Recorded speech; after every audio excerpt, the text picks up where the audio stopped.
for ours. So we'll see you tomorrow, not tomorrow, see you on Monday. Same bad time, same bad channel. Right now, though, we have Obi, we have Neil, and we have Sharif at the green screen. Welcome to the afternoon rundown, the show where you decide what we talk about every day. We got Neil, we got Obi, they're locked, they're loaded. They're ready to look at the tickers that you voted for on the midday show to make sure to join Adara and I and get your vote in every day. As you can see, this is the futures chart. This is a daily chart on the triple Qs. We're at all-time highs. We're at that 496 area, very close to 500. Maybe we see that next week. A lot of participation today from the Mag 7. You had strength in Meta printing all-time highs. Microsoft printed all-time highs. So did Apple. Amazon was on the cusp to do that as well. And Google breaking through that 190 level that had been elusive for so long. But the first ticker, as decided by you guys, and no surprise there, Nvidia. But this one really didn't participate in that big up move. In fact, it was a little negative on the day, and it really kept making those lower lows. That is, guys, until the midday came. What's your look on Nvidia? Nvidia. I'll admit, I'm surprised Nvidia made the list today, because it's actually been a very inside day. Like, no, AMD has gone bat crazy. You know what? It's on the list, which is good. ARM has been spectacular. Micron's been weaker. So even if Nvidia has been a weak stock relative to this blowout market, it's not like it's been the big one. So it's an inside day for Nvidia, and the only way to interpret this is 128.5 is the top, 126 and change is the bottom, and all we've done is go back and forth a couple of times. That's it. At the open, it kind of failed to break out at the top and then failed to break out at the bottom. You've held the same low essentially with the same high, and it's diddling in the middle. Maybe you like a VWAP situation here. I would wager if the market decides it wants to pull back, Nvidia is relatively weak, so you should maybe favor a short with Nvidia. It just doesn't seem to have the oomph that the other names have had. So everything else is broken out, or at least shown its true colors, like a Micron. Like Micron showed and proved it was weak, and it's hanging around the lows. Nvidia is doing exactly nothing inside of the range. So when that's happening, you just play the range. So we either wait for tops or bottoms. I think if we get a market retracement, there's names that are falling from bigger highs, or there are names that are much weaker. There's nothing wrong with Nvidia at VWAP, but wow, it's been, I think it's the biggest nothing burger day relative to the market since the split in some ways. I was expecting a break in either direction was going to give us all kinds of opportunities in Nvidia. I don't have a single execution on it today. And I feel like this is the first time since split that I didn't have a trade on it. So I think that's a good thing, because it wasn't moving. Like, you wanted to go over and join AMD. You wanted to be short Micron if you could. You wanted to have AMD or ARM long. That's just how it was today. So I'm glad I haven't traded Nvidia yet, but if we do lose that bid, it is relatively weak. There's no question about that. So I would favor looking for shorts, just given the fact there isn't anything else to do with it. Yeah, definitely. Sideways action there on Nvidia. I'm looking at the 15-minute over here, and I talk about predatory price action. This is a prime example, especially when you're going sideways, right? Because it's like, all right, cool. There are players who like to take that prior day high breakout as well. So right there going into the end of the day, that range high, 128.70s, or prior day high is right at 128.28s. And then this consolidation day low, yeah, sure. There are certain days where, yeah, I'd be more than willing to kind of take a short for the pullback off of this prior day low right there. Take a look at that, where we wicked basically both of those ends, pre-market consolidation highs as well. Yeah, lows we just talked about, we're holding those as of right now at that 126, but sideways chop action in and around VWAP. So definitely a little bit rangy, but yeah, very, very difficult. I would say I don't have too much in my playbook to kind of capture this. It's not even a clean range to say the least there on Nvidia. But yeah, definitely a little choppy there, but prior day, strong leg, and we're consolidating. So Monday might be interesting for Nvidia here if it continues to do a little bit of a 3-bar type of pattern here. You can see, look at that, very, very strong. And if we can just chop and churn on Nvidia, close as a doji a little bit here. It is not technically an inside doji. The high did break prior day high, but we are still holding, like I mentioned before, some of these pre-market levels. So maybe considering some of that. Oops, Didn't mean to do that. But considering some of that, I do like Nvidia next trading day a little more than what it's doing today. Let's use some of these ranges on Monday. That's how I'm looking at it.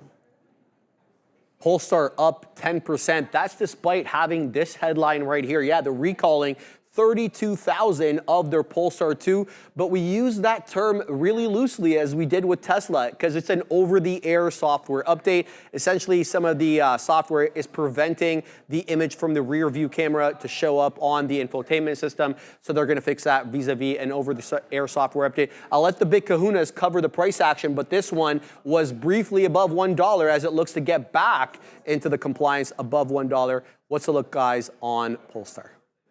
So the only reason I didn't trade Polestar today was I got up from my desk at probably the exact wrong time. So we finished the morning show. We were waiting for, ooh, there's a fly on my crutches.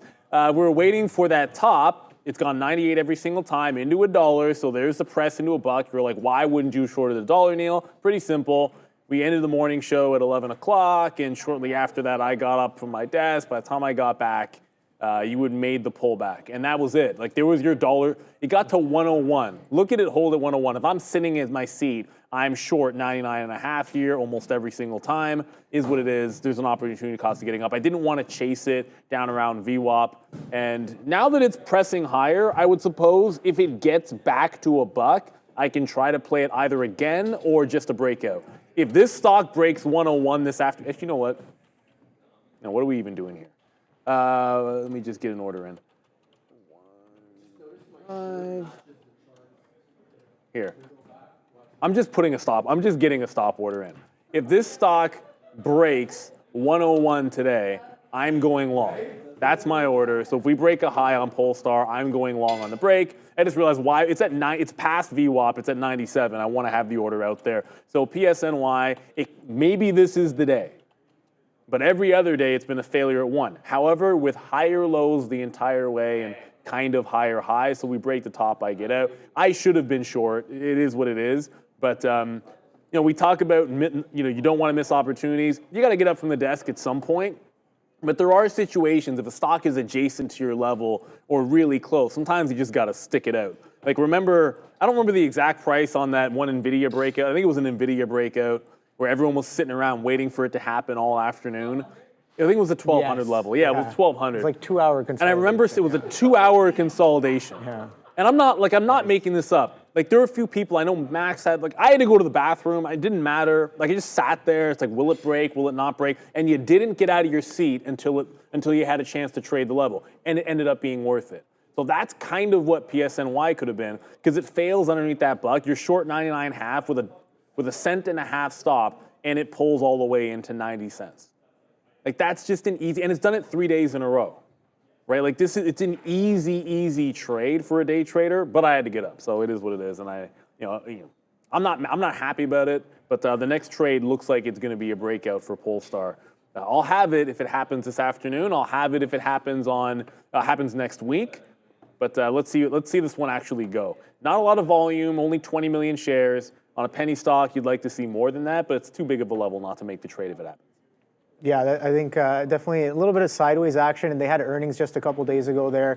We've just been within that earnings kind of range here. Even today, yeah, sure. If you've kind of identified that multi-day range here, looking decent, but it is seeming like it's winding up into that $1 mark. So nothing too crazy for me here. Yeah, sure, it kind of bounces off of that prior low. And then I know Neil was talking about every time it does get to that 1, it does pull back. And look at that 10 penny pullback off of that $1 mark. So for a $1 ticker, $1 tickle, that's a little bit of a move. That 10 penny tickle to the downside there. So PSNY may be poised for a push even further if it's going to wind up underneath this $1 mark. Have me chuckling. 1 1/3 is Tesla as it continues to benefit from that pump off the deliveries report earlier this week. It was down about 4% year over year, but definitely beating the expectations for Q2 deliveries. Up 1 1/3 right now, knocking on the door of that 250, guys. It broke it momentarily earlier on, but down below we go. Obi's long. What's the look? Yeah, Obi, what's the look? All right, so I don't know. I've had a couple good looks and some bad looks, but Just like tickle it. I just gotta. I don't know. It's definitely tickling. Doing a little bit more than tickling me here is Tesla on the day. Everyone's cracking up. All right, it's all good. So it's kind of choppy action there. I'm glad I can make you guys laugh. All right. So.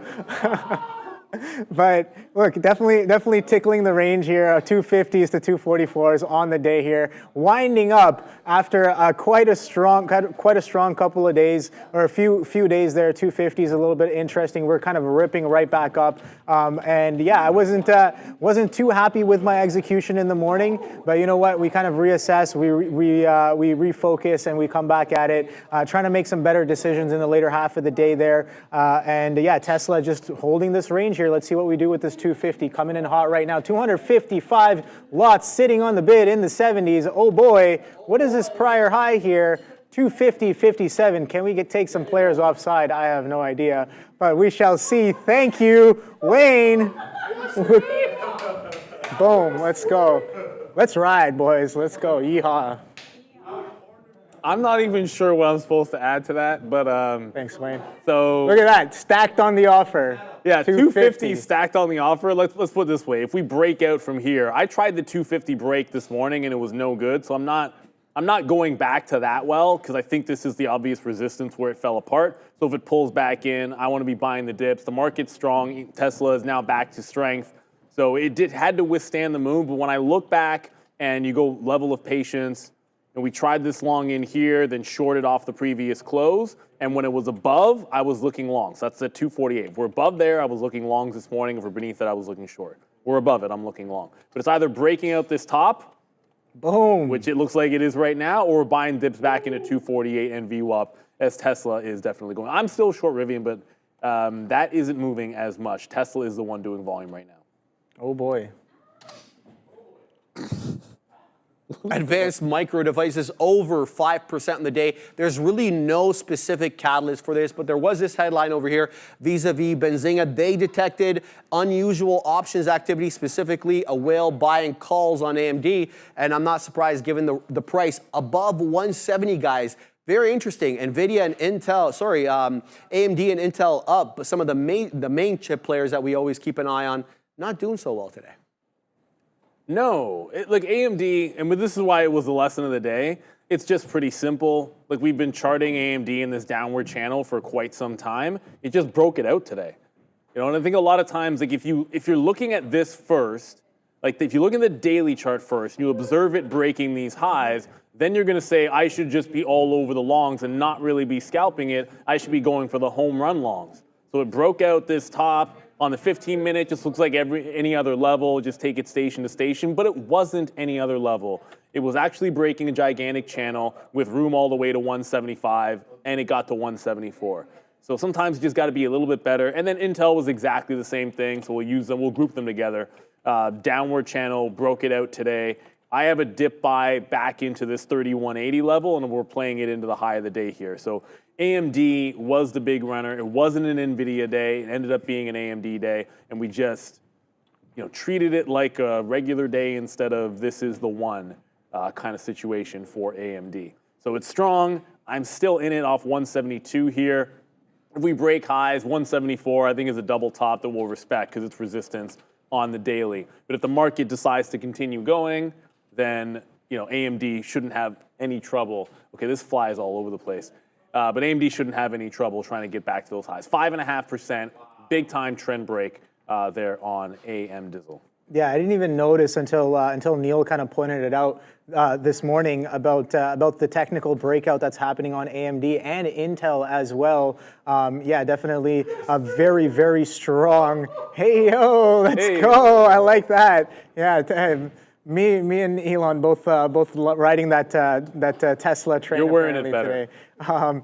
But yeah, no, AMD very, very strong off of a technical break, I guess. I don't know if there was any catalyst or anything like that to really push. But again, market tailwind. We talk about the market tailwind being a strong factor, and we've seen what chips have been doing there. And yeah, no, definitely a push to the upside. Now, I just want to take a quick look on the weekly here and see what we're coming into with this strength on AMD, because I know that we are pushing or attempting to push into some prior highs. So look at this, May 28th, so the last week of May right here, we made a high which is at 174.55, and today's high is 174.04, and we're knocking on the door of that pretty much. The weekly about to close maybe somewhere in and around here, or do we take a pullback? Is that resistance still going to act as a resistance here on AMD? I'm curious to know, but look at that bigger picture. Nice little pullback off the 227s, consolidates and holds this year at the 240 for another attempt at a pushback up, maybe into these 170s or even the 180s as of right now, but we're knocking on the door of some of those prior highs on AMD. There it is. You definitely wear it better. There's no question about it. The facial hair, obviously, like, you know, Elon's got to grow a beard or something to make that work a little bit better. But there's a question in the chat. I just need a bull to ride. No, there's a question in the chat. Do you actually drink regular cores? I'd rather drink water. Wow. Well, that's a statement right there, guys. It is, Neil. Dell, next on the list, down 2 1/5. No headline again for this one, but Benzinga also detecting unusual options activity, this time on the put side, not the call side, and you see it down again 2 1/5. This one has done really well this year. It's really kind of taking that SMCI approach to AI. They're building out the server stack as well as helping build out the data centers. Michael Dell also was at the Nvidia event, but not everything goes up to the right, guys. Ooh. Not everything goes up until, like, for the record, like, I will, look, if Coors wanted to sponsor the show, like, I got no problems. I've drank plenty of Coors Light in my time. I was more of a Coors Light after baseball. Like, when I played in my men's league, like, that was usually, like, the joint we used to go to. That's what we're rolling pictures of. But, you know, to each their own. I mean, I'd never sit there and be like, I'd rather drink water. You drink water anyways, right? You hydrate for hydration's sake. Sometimes you just want to enjoy a beverage. It's okay, Obi. But Dell stunk today. Dell? I don't want to just leave it at that, but if we're talking about things that belong in buckets, we already showed you Micron being not very good, but Dell, it's not the kind of channel that we've been mentioning. Remember, like, the Intel one and the AMD one? The lows are very distinct and a regular slope, but the highs, it's very extreme and steep. And on Wednesday, we failed the steep end of it. And the last thing we said when we left on Wednesday about Dell was, failing this steep top, you probably at least retrace to the 50 period, which has been holding, or the bottom of this trend line, which has also been holding. The bottom of the trend line would be 135, seems unlikely today, and then the 50 period in here was 138.5. So that's exactly where it went to. And it's bouncing here, but I don't really see much of a trade. The volume's not the best on it. It's got a nice little wedge forming, lower highs, higher lows, and all that good stuff. I just think if you're trading this afternoon, Tesla's moving, AMD is moving, Apple's moving, Meta's moving, Microsoft's moving, the market's moving. There's probably a small cap in there that I'm forgetting about that's also moving, but Dell's doing nothing, and it's weak. So if the market falls apart, yes, Dell would look like it can retrace to the lows, but I think you got to stay away from this. Observe the trend on the daily. If you're waiting for a spot to get into Dell, the bottom of the trend line says 135 or maybe this 50-period moving average. So that's your trade. And when a stock shows you that, you wait for the bottom. If there's a very distinct bottom and every single time it consolidates there, either wait for a consolidation to show you a different low or wait at the actual bottom of the trend line. So that's the look for Dell. Obviously, if you really, really like it, you could always tickle it at the 50 period if you're so inclined to do so there. Obi, the tickler himself. The tickler, wow. Kenobi. I don't know why we're doing this, but what? Now we're just not going to stop. All right, cool, fine. You got the hat. It's Friday. Listen. Look, we used to actually have, like, beer and pizza sometimes on the show in the afternoon. We just don't do it anymore. We got to bring that back. So we could have a Coors Light here or a Coors. You know what else you could have? You could have, like, a Coors banquet. Okay. You get that reference? No. No? No one gets the Coors banquet reference? No? Isn't that what the guy drinks in, what's the, Cobra Kai? Oh, the show or? Yes, the show. I think I've only seen, like, the part of the first season. I did not want to stop it, but I forget. I think it might have been I was just watching something else instead. Good show. Yeah. See, like people like Not me too will bad. watch it because the like 2 seasons nostalgia. now? But then it's actually a pretty interesting show. Just I think there's a new season coming out as well, right? Okay. Like the next season's coming out pretty soon on Netflix. You guys will tell me in the chat. It's on my list. I'll find it if it does. But more importantly, Yes. you have. Where's your Tesla long? You're out of it? I got out. Like that 250 failed to follow through. Yeah. Again, my mindset is a slightly different because I spent way too much risk doing degeneracy in the morning. Not the best trading decisions, but now I'm a little bit more in scalp mode, taking what I think are quick, high probability scalps there. And yeah, no, that's just 250 fails to break. I'll get back at it if 250 kind of re-breaks again. But that 250 70s, what was that high there? 250 70s on those candles? 250, 57 I have here as one of the highs. Yeah, 57. So I was like, yeah, 250, 57's coming right in. Can't even get there. Prints like 30s. And I'm like, if we're going to really rip some faces off, that should, well, in my books, that should kind of go almost right away, and it doesn't. So I'm like, all right, well, that's perfectly fine. We've been bidding up all the way here. And talk about decision-making being skewed when you're kind of strapped for risk. I was like, I'm going to hold on. I don't have too much risk left to work with. I'm going to make one decision, and I want that decision to be meaningful. And I wait and I wait and I wait, and it bounces off this 244, and I get long on top of the 244 half, and then I get out at 245, and that is currently the low of day. Not necessarily the low of day, but the next low on the day, the second higher low, I guess, at 244s. Again, a little bit distinctly different tape, a little bit of the feel, a little bit of the gut, but it's like that 244, the way it bounced, I was like, damn, I like the way she moved. And then I was like, I got long, and it actually moves all the way to 250. And I'm like, oh boy, okay, well, damn, I gotta trust my instincts, trust my decision making. If I'm being like, okay, you know, I'm backed up into a corner, I gotta make a decision. I'm only gonna make one to start off with, and I make that decision, but don't even hold it to fruition. Like, what are your sell rules? You don't even want to give it 70 pennies there. But, you know, that is something I got to work on. So I'm like, all right, well, if we're doing scalps, we've got to push into scalp mode right there. Shout out to Adara. So 248 right here comes right back in. I'm like, all right, we are slowing down a little bit. Bids up on VWAP, get out again.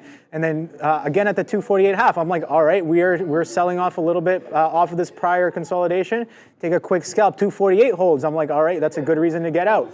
Right, 249 breaks, it's coming in. Prior high right here, before consolidation high or shoulder high, whatever you want to call it, right underneath that 249 half. And I'm like, okay, if we're going to accelerate all the way from 244s up towards this, the probability in my head of testing 250, I think, becomes higher. And then I'm like, all right, 250s, 57s is the high. Do we get to there right away?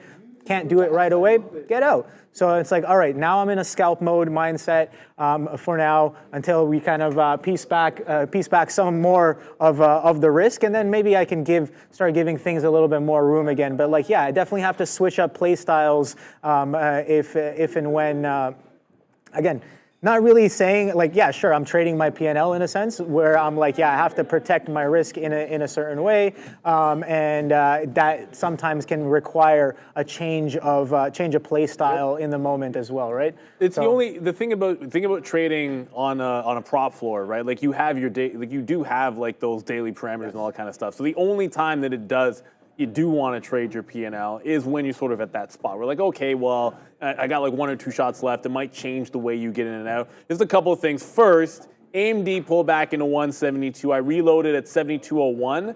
There was literally size on the bid at 71.99. So I got in front of that size, scalped some out into the quarters, then they just broke that size, so I'm out of the trade. But big shout out to Long This. Hey-o. Thank you very much for the $100 super chat.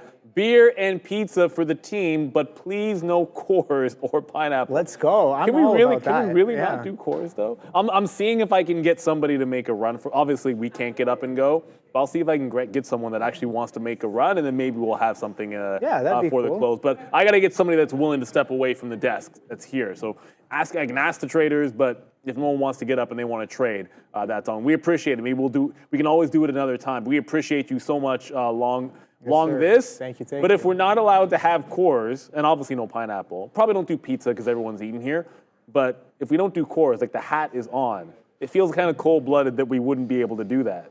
I can't even wear it backwards. Like, Well, why can't you wear it backwards? Is that against the rules or something? I don't know. I've never seen a cowboy hat worn backwards. Well, Is that because a- it's is meant that- to be worn a certain Yeah, of way, course. yeah. It's not like a. You can do whatever I you mean, want.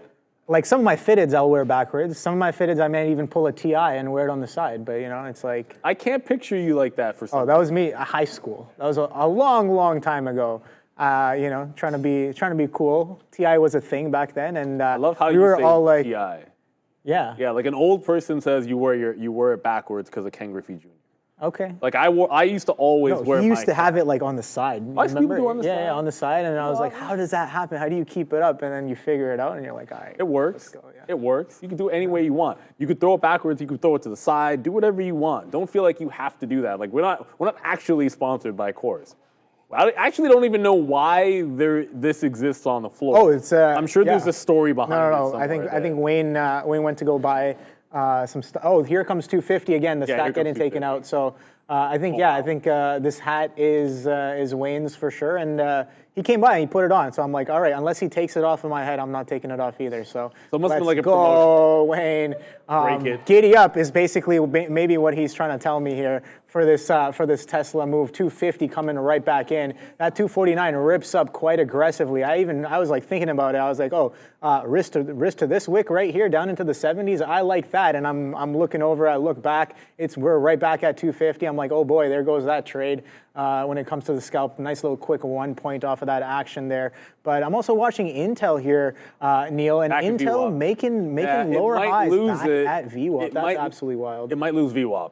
So Intel was that breakout trade. I scalped it off this VWAP in here, so I got some out there at 32.5s, 32, like 97s, 95s, and I just reloaded a VWAP. So it's already bounced once off of VWAP, but it is making lower highs. If not for the fact that it was making this channel break, I'd be thinking the other direction here for a flat bottom break. And it might still give you a flat bottom break and flush in, but because it's got that higher time frame look where you've got that nice breakout going, I'm sort of favoring longs until it shows me the support is gone. And Mara, the only other thing that I'm in here, well, Rivian's not really doing anything, and that was from earlier, but Mara, reversal from that 20 short this morning. What's hilarious about this is it looks like this is almost exactly the same trade twice on Mara. Oh boy. Structure. Get some on the front end, have it fail the top, add here to the pre-market high to VWAP. Same thing, short the first level at 91, 92, let it fail the high, then short back under 20, take out VWAP, hold for the low of the day and a breakdown. And now it's just, to me, it's just a long. You got higher lows, you're now breaking out the 20, but I don't want this holding a lower high here. I'd like to see it just bounce off 20 again. I'd like to see it confirm the trend one more time by breaking the top, and then I'll be looking for longs in Mara. You had a decent recovery in crypto. I'm just going to use IBIT for you guys. So IBIT bouncing off VWAP and continuing trend up. So good recovery, not huge, but a pretty solid recovery. Coinbase is screaming as well. So we got the Mara long. I want to find a place to reload it if I can. But guess what Tesla just did again, Obi? Oh boy, yeah, I'm watching it. We failed that 250 a little aggressively. Candles looking a little bit suggestive there, but again, if you're trading off of candles, it's one thing I've been noticing about Tesla here is that yeah, you can kind of try to play it off the charts there, but tape is definitely king, and yeah, the tape will definitely be telling when it's in a given direction. But if you're trying to go off candles, you can see like it'll come for your stops if you're trading off the chart. Here is what I'm kind of learning. I guess what my third or fourth day continuously trading Tesla, maybe not the best decision. As again, I did observe right off of the open that the action off the open is not like the prior 2 days. So what do you got to do? Maybe risk down and maybe don't be as aggressive or as much of a degen, you know, holding over 4 points against you off your initial entry there. Not the best, but you know, I guess my idea was 250. Here's the thing. So I had one idea written down. I can read through it here. Tesla 250, 248, 40 is also kind of key, I'm finding, and then basically 250 over under, and I'm looking for it to hold below 253 pre-market highs to get with the trend, and then looking for any sort of failure to follow throughs to get, again, a little aggressive with that 250 over under. And look at that, 250 fails to follow through on that initial break right here. I do get short again, but I'm not following my plan. I'm already lost in the sauce with all this execution here. But, you know, it is what it is. We kind of manage our risk, and we're kind of trying to move forward. What is the next trade is what I'm asking myself. But what's going on, Adara? Right now, we're just looking at DJT, seeing some news come through here. The stock hasn't reacted yet, but just be aware, seeing this report coming through that apparently Donald Trump looking to get his secret documents case paused after that immunity ruling we had earlier this week, basically asking the Florida court to weigh the Supreme Court opinion on the case. So just some potential court updates here coming from DJT, guys. 30 cents. All right, I think I might have found something. First of all, I want to shout out to there's a trader who used to trade on the floor. You know, he owns his own trading floor now. He used to trade on this floor, owns his own trading floor. Had the best short on DJT. I'll get to that in a second. Okay. But I want to get to this AMZN. You know what? I always feel like I should at least know what the company is for the first time we bring it up. AMZN Solar Technologies. Ooh, good one. It is, I don't even know what that flag, Singapore. You know what's really cool? I'm looking up at my trade ideas so I can cheat. I don't actually know what's a Singapore company. I mouse over the flag and it tells me that it's Singapore. Apparently 2-1. Who scored? Who scored?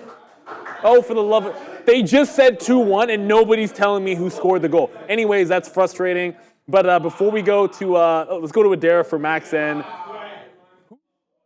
So here's the details on that AMZN Solar. Worth noting, 35% short float on AMZN Solar, $9 million market cap. So pretty significant short float, 35% short float and market cap of $9 million. This morning, AMZN Solar, MAXN, comes out that in their 6K filing, there's apparently shareholder filing a complaint alleging there was Securities Exchange Act violation in its SunPower disclosures. So it's actually not a great catalyst here for AMZN, saying they're looking to vigorously defend itself against these SEC charges. But MAXN pushing to the upside either way, 35% short float, guys. It's over? 2-1 with okay, no so time Spain left. scored Okay. 2-1 with almost no time left. You can't see the bridge, but there's basically all the dudes are sitting on the bridge, which is where the risk managers are, on the trading floor watching the match, because that's what's up. But, bye-bye Spain. AMZN, when I see this going on, I see higher lows, big short float, 350 million shares, double the volume the last couple of days, right? Consolidative bottom, starting to go, I want to buy dips on this thing. Even if it breaks the high, next stop is like 30 cents for resistance. It's at 25. Like 25 to 30? Like, would you be happy if a $25 stock went to $30? Yes. Would you be happy if a $2.50 stock went to $3? Yes. So if you can find a structured long in here off these higher lows, if it's going to play by the trend, then I want to see if I can pick this up on trend. So as long as it's over 23, I'm buying the dip in AMZN. Adara. More news coming through here. Big lots, BIG. This one down about 10%. Strongest volume candle of the day by far coming through here. The New York Times reporting that Big Lots is set to shutter some of its stores and may actually have to file for bankruptcy. Apparently, there's some inflation issues impacting this company. So this is a consumer brand right at low of days. Worth noting as well, 25% short float, $50 million market cap for BIG, guys. BIGPOPPA. No info for that. Yeah. Anyways, Big Lots. When I see that, I want to see that thing. I never hope a stock goes to zero. But when I hear that, I'm expecting like halt down or something along those lines. And you're not even getting a great continuation. That said, can we say flat bottom break? 150. That's your 52-week low on Big Lots. There's about 130, 140,000 shares sitting on the bid at $1.50. If it loses that, it could get pretty nasty for Big Lots. I just realized we probably don't have locates. Oh, yes, we do. We have free shorts here at Real Trading on Big Lots. So if it breaks 150, I mean, it works both ways. Supports at 150 on the daily, so that's where it's getting bought right now. But if it breaks out, I think that would be the short level. Still trying to get some AMZN, and this doesn't want to dip. AMZN. You know what? If I don't get filled by the next time I bring this up, I'm not calling it AMZN. I'm not going to give it its real name. No respect if you don't give me the fill on MAXN. Still want this trend up. There's room to 30. So we'll see if we can grab that. But yeah, big lots is going to be on radar. It's a Friday. You want to trade what's moving. Tesla, make that breakout. Make everybody happy. We all want to see Tesla break out today. And big lots, hate to say it, but I'm looking short through 150. It's just too big of a level on the daily with that news not to take a shot at it. So, you know, if it flushes from there, anything can happen. I mean, you can reasonably risk like 5 cents on a trade like that. And then anything can happen the other direction. So we'll have it. Free locates doesn't hurt, but that plays both directions. If it starts squeezing back to the upside, you know, everyone and their mother is trying to short it, and they can do it for free.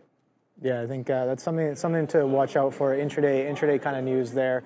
This 249, a little interesting here. Something else I'm kind of thinking about is like what are the option chains around that 250 looking like today on a Friday, right? Might be a little interesting to kind of keep that into consideration there. But 250 as of right now, a little bit of a rejection there. But again, pushing into it, going into the end of the day, very, very aggressive bid off of those 244s. So again, I'm kind of asking myself is like, if the bid is real, where can it potentially catch here? Something that's continuing to run here, Neil, is Costco. Absolutely wild, absolutely crazy here. Continues to make fresh highs on the day. I'm like looking at this one, I'm like, all right, is this going to break down at any time, at any point today? Absolutely not. It is continuing. This is a 15-minute chart, and oh boy, is it just getting bought up back to back here on Costco. And then I think Walmart was doing something very similar. Yeah, look at that. Walmart extremely similar, pushing up into that 70 mark. Some of these retailers, man, it's I guess we're really going here. Let me take a quick look at Target as well. Okay, Target is moving up as well, but looking distinctly different from Costco and Walmart itself. So again, market tailwind has been quite aggressively strong. We finally broke past that 20,500 as well. So yeah, a lot of things pushing all-time highs, or even very, very strong on the day here today. So Softy still near its highs. So is Apple. So is Amazon, and so is Alphabet. So Nvidia is really the only one that's kind of chopping and churning sideways right now. Yeah, nothing too crazy. It's a little surprising, but it is what it is for Nvidia. I don't think you don't want to fight what's happening on the stock, but it is rolling over a bit. And we did say, like, the fear would be that it breaks down. Like, if it's not going to go with the market and the market does any kind of a pullback, I think the fear is that you press these lows on Nvidia. So now it's underneath VWAP. I think that can be tradable. We did take a bid off VWAP on Intel, but it's still this MAXN. I don't necessarily want to chase too far, but if it's just going to straight up hold at 25, then I might just get in front of the 25 level. Oh, I want to show you something. Here, let's go to the level 2 here. I don't know why it's not automatically going to MAXN. Oh, too late. So someone just ate like 250,000 shares on the offer on MAXN. So I do like the fact that someone showed that and got the fill. So there's plenty of buyers right now above the 25 level. So if I can see them start to step up on the actual tape, I might just decide to join them. Instead of waiting for a dip into the trend line, I might just step up a little bit into the 25 level here on MAXN. Still no breakdown yet of, never mind. Big lots broke 150, so there it is. Got to 46, but that's just on the wick. So when it ran the stops, basically, it ran stops all the way down to 146. I got 49. There was no slippage at all. I think reasonably giving it to the 55 level and then scalping it. I don't know where the bottom is going to be when you have a stock like this, so we'll give it to 55s. I'm just going to pull it up on the weekly because we didn't last time. And sometimes you go to the weekly chart and you can find something a little bit deeper, but in this particular case, no, you're all-time lows. So nothing to be seen here, except for the fact that it has now made fresh lows and continuing under. So, you know, 145, 140, 135, 130, and all that good stuff, because there's nothing else. We call it a blue sky setup when you make fresh highs and you're going and there's no resistance. Well, there's no bid outside of whoever decides to buy wherever they decide to buy it on big lots. So you have no price history down here for the stock. So we're short it. Shout out to Adara for giving us the news, and we'll see what this thing can do. But you know, we're going to be scalping it down to each even penny level, and then see where we can go from there. Big lots is going down. Lots of lots to the downside on the big lots. Is that what you're telling me there? Big losses on big lots. Okay, yeah, fair enough. Yeah. What's that ticker trading at now? Because I remember it was in the tens the last time I. Oh man, I just had the weekly up. It's $1. It just broke $1.50. This thing Wow. it stinks, right? But in 2021, like when we got to the top of the pandemic, like all the exuberance, this was a $70 stock. And only recently, like the last spike got it to like $5, but it's nasty. Like who knows? Like sometimes you get news like that and it makes a bottom. So I don't want to completely rule it out. Like we just got some out of 46. I don't know that I want to reload here until it confirms. It hasn't even put in a recovery candle yet. So if it breaks out from there, then we just jump out of it. But nasty, nasty move there. MaxL is still, whoops. How the heck did that happen? I don't even know how. Oh, that's hilarious. So this 1037 is like Maxerva Tech Hong Kong. And so that actually came up in my drop down, but I wanted MaxN, which is the real one, holding that 25 level. There's big offers that are getting chewed through. I might just take a 27 break. If I don't get a dip buy that I like, I'll probably just go 27 break long, give it to 26 and see what happens. MaxL picking up speed. Yeah, there's a lot of like volume going on here at the 248s, 248 halves as of right now. So I'm kind of just, I guess, being a little bit patient just to see if we can rebid into the 249.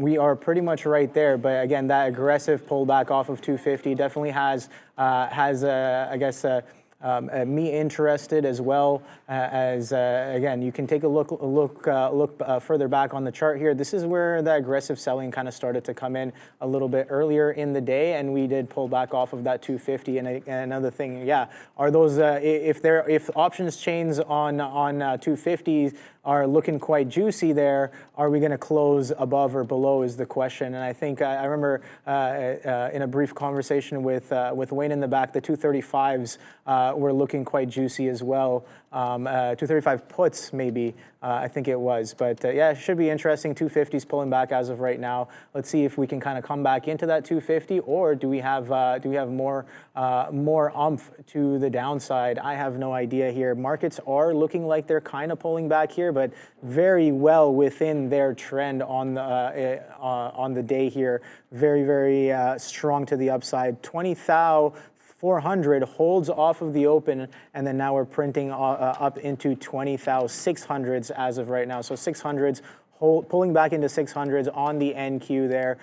Yeah, okay, what is that chart? Okay, that chart is Target. Target still kind of pushing up from earlier when we were looking at it there, but still has not broken past prior day's high. Walmart and Costco are definitely the ones to be watching there if you're looking for a potential continuation or even a potential reversion is what I'm looking for on those names, and those names can't stop, won't stop, so it's not even time yet to kind of pull that off there on Costco. What have we said about the Diddy references? We got to be easy on the Diddy reference. What's the Diddy? Which? Puff Daddy? No, I know, but what was the reference? I don't really. No, I mean, Diddy's actually, he's in some trouble for not good things. Okay. I'm not really. Oh, you actually don't know. I don't really follow, I guess. Yeah, maybe don't look it up. Actually, yeah, just don't. You probably, it's just take my word for it. Diddy done some things, and it ain't good. But so that MaxN broke the 27, so no dip buy. Should have just got in at 25. It just broke 27s. We'll scalp it to 30. Should have half out if it gets there, but I'm only going to give it to just past 26. I still favor the dip buy, so if it breaks 26, I'll just try to get back in somewhere a little bit better. Big lots is still not doing much. It just consolidated underneath 150, so we'll hang on to that short. Intel, we're still in this one off of VWAP. Again, not doing too much. They get bounced off VWAP. Like, really, this is where it's going to go. It's just going to sit here at 90. I'll get something out on 90. Those are random orders. Let's stick back at 90 and then get some all the way up into the evens here. So if we scalp into 32 again, we'll just kind of take some out. So big lots southbound. MaxN, or whatever the heck it's called, Maxion, trying to hold this 27, but I don't want to give it too much room on MaxN, just given the fact that we wanted a dip instead of this breakout trade. So big lots, I don't know where the next bid's going to be, but we are on the bid in the low 40s. I want to see it take out that bottom and see if we can't capture something off of the low 40s Rivian is making some moves, but I'm in a trade from earlier where I had this short off the high of the day. I did not reload it. So unless this breaks out the top, I'm not really doing anything on Rivian. Why is this still big lots? There we go. Unless we get back into the high or break it out, there's not much for me to do with Rivian. We had an early short that wasn't any good, and then we had this one, which we had to stop out, and then we shorted the high of the day, or I shorted the high of the day. I keep saying we.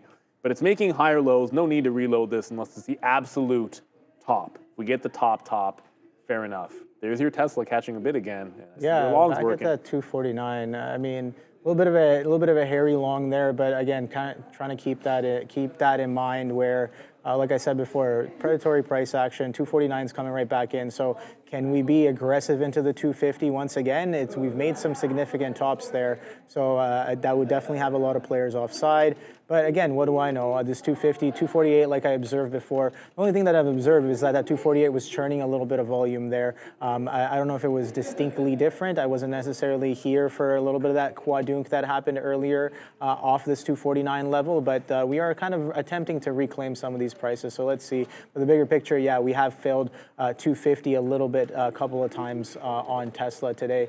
So not really, nothing too, I guess, distinct, but that 250 does look a little bit distinct to me here. Again, this thing has been squeezing into the end of the day for the past few days, and today's the only day that we've gotten a bit of a sideways consolidation on the name. So maybe we're looking for more of the same, or maybe something distinctly different. But that 250 definitely has, like a lot of people definitely have their eyes on that 250 on Tesla. And we talk about that yearly high. If we close above, or if we start trading above 251 and some change, the ticker will have gone red to green on the year. So it's about what, this is the seventh. That's a big deal. This is the 7th month of the year, and yeah, Neil is saying that is a big deal for sure. What happens when any sort of longer time frame candle goes green to red, right? And even coming in today, like if it's failing 250, I need to respect that. It's the first time we've come back at the yearly highs, right? So it's like, all right, are we going to expect a little bit of a pullback? Of course, come on, man. Like it's 250, it's the year high. We're about to go red to green, potentially. Are you gonna get some sellers there? Yeah, of course, maybe, I don't know. I think the probability is definitely there. And look at that, we do get sellers every time we did, right off of the open, right? Right off of the open, we got distinct sellers coming off the 252 test. So we've been chopping up sideways, kind of winding up. So that 250 is definitely interesting to me, that 251 even more. So I don't know if that's gonna come into fruition, but I'm going to try to keep my sanity intact and try to capture some of these moves. Again, a lot of Tesla's not the only name on the board today. There are a lot of other names that are moving much nicer in terms of trending, in terms of breakouts, in terms of multi-frame breakouts as well. We talk about AMD, we talk about Intel, we talk AMD about could break Walmart this trend, and Costco. Yeah, what's going on with AMD? So AMD feels like it's starting to flatten out here on AMD.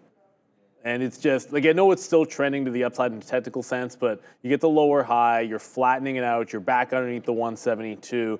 The next step would be maybe taking out 71 or VWAP or something like that. The only reason I think, like, you look at, like, an Nvidia, it's down 1%, it's already underneath the bottom, probably a lower hanging fruit, and then I can't get my eyes off Micron so far down. If it gets VWAP, that's usually a pretty good retracement trade.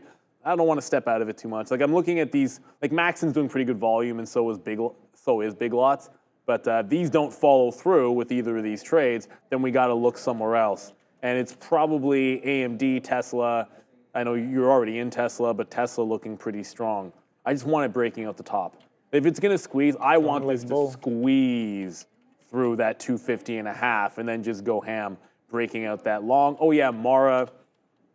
Mara's just not moving at this point, so I feel like it's kind of a nothing burger. We'll just hang on to the long we have left, and if it loses that support, maybe just trail it to that support level as Mara's starting to run out of steam. When it's this late in the day, I think a lot of times, you know, if you're in it and it hasn't given you a reason to get out, it's fine to hold it, but it doesn't necessarily mean you want to go back and be over trading the stock if it's not doing anything, and that's what I see with Mara. Meta's definitely super strong. Oh, that's I'm just not, right? the problem with Meta, I don't see a trade in here if you're not already in it. Like I want something that can catch up and go through the high or is exploding on volume through the high. Meta's volume's really tapered off, and the top end of this move is on essentially no volume here for Meta.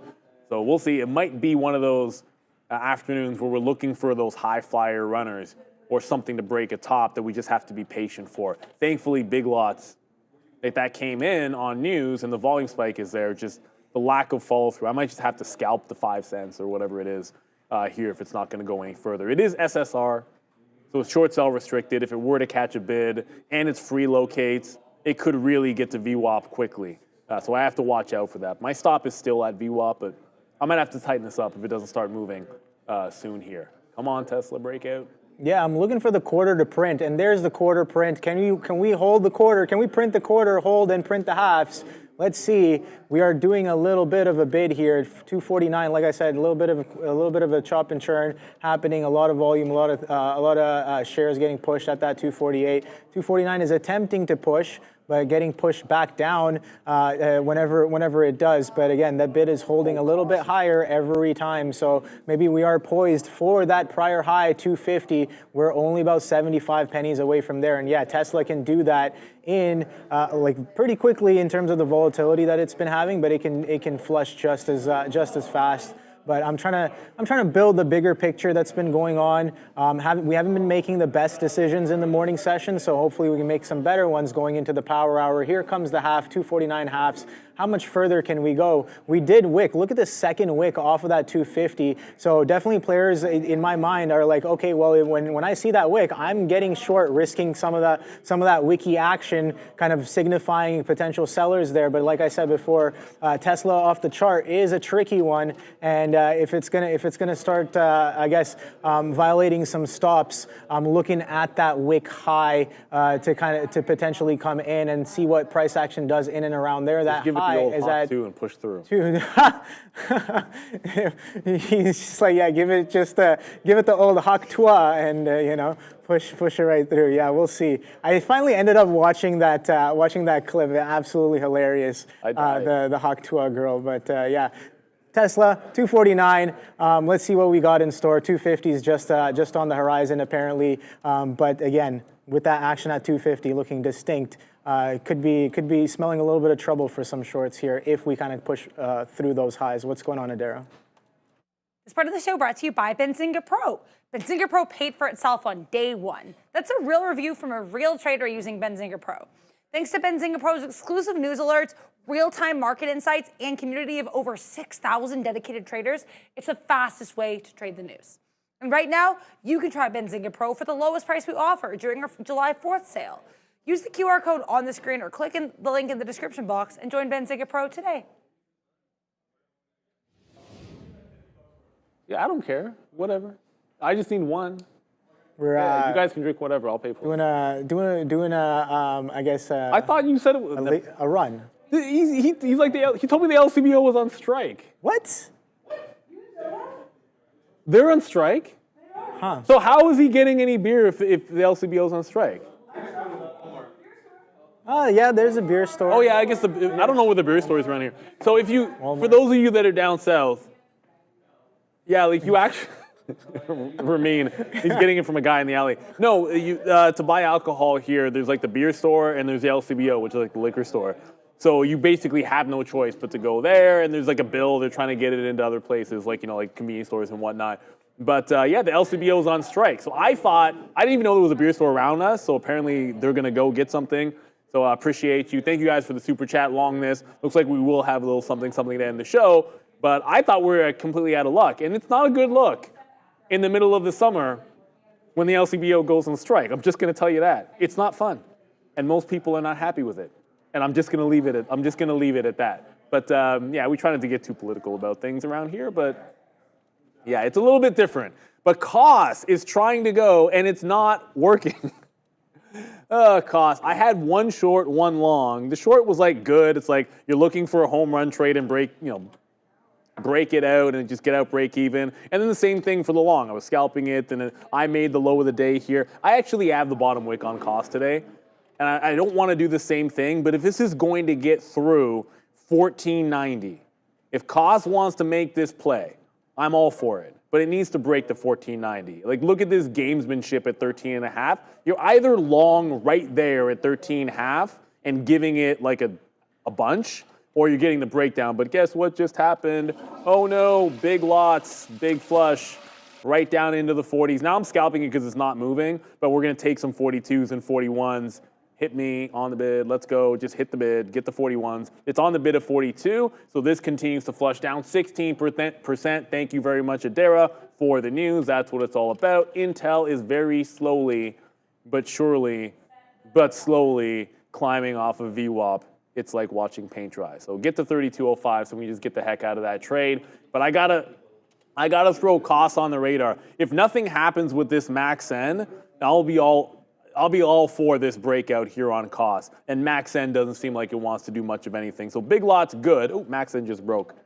Let's get over to that one quickly. So MAXN does not hold a 26 level. I'll have to wait for a better dip buy. We thought we'd go for the breakout trade. Does not hold on. We didn't want to give it past 26. So once it failed under that price, we'll just wait for a better dip buy. It could be a KOSS type of afternoon. Big lots to me is just a short on the news, but I want some kind of a breaker. It's a Friday. The market's not really doing much at this top, so I'd like a small cap runner to maybe take us to the promised land. Or Tesla could just break out. Yeah. Maybe that would be just fine too. Yeah, that would be perfectly fine. I mean, it's not like I'm biased or anything in No, that you're not direction. biased at all. Absolutely not. No, that's a joke. That's me being sarcastic. But 249 halves coming in right here, so we are attempting a push for that 250. Not much size I'm seeing just yet, but sometimes that size showing up as you get closer to the price. As well, but again, we are technically making lower highs here. Are we though? As of right now, so I do want to keep that in mind and respect that as well. So I did piece out a decent, I guess, decent chunk of whatever I did have in the 30s because it was kind of holding a little bit there, and now I got, I guess, my best entry as the average there down in the 70s. So let's see how this one kind of works out there. 248s, 249s, churning a lot of volume there. Let's see if we can push past that 250. Sure. I definitely like that, but that's obviously because I'm a little biased on the long side just based off of the position there. But again, something I got to do better at is being unbiased no matter what, regardless of which side of the position you're in, and really just trying to interpret the information that the book and the tape is giving me, and use that as references to be like, all right, is that a reason to buy? Is that a reason to sell? Can I manage my position in and out based off of those reasons, and really kind of, I guess, massage into and out of the ticker as it kind of waves around sideways here today. 250s. Wow, what was that just now? Okay, I went up to the 30-minute. I don't want to do that. Go back down to the 3-minute. Okay, cool. But yeah, I see.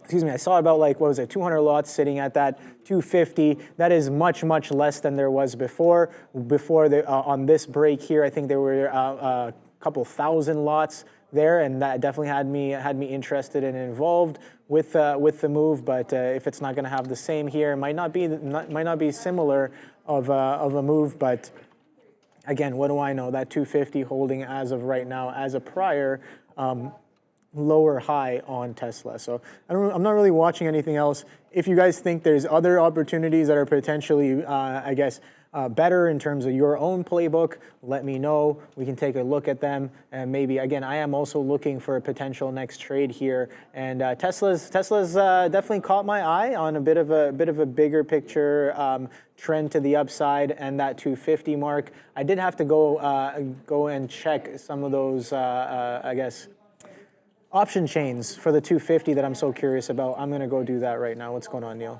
Yeah, KOSS is still trying to make that move in here. It's got the higher low for KOSS. The volume is starting to pick back up. It just needs to punch through this 14.5 resistance. If it can do that, then you can get like stair step into VWAP, break at the $15 level. Like the other thing about this, like this level here is, this was an actual, if you look at this candle, when it halted downside, it was 13.5. And essentially the halt price has been the reference all afternoon. Like it's just supporting the halt down price where it caught a bid. But since then, this top is 14.88 or 14.90. So since the down halt, it's had the same level of resistance. If it wants to break this afternoon, win, lose, or draw, just got to take a shot at it. So that's what I have on radar. Yes, Polestar is getting close.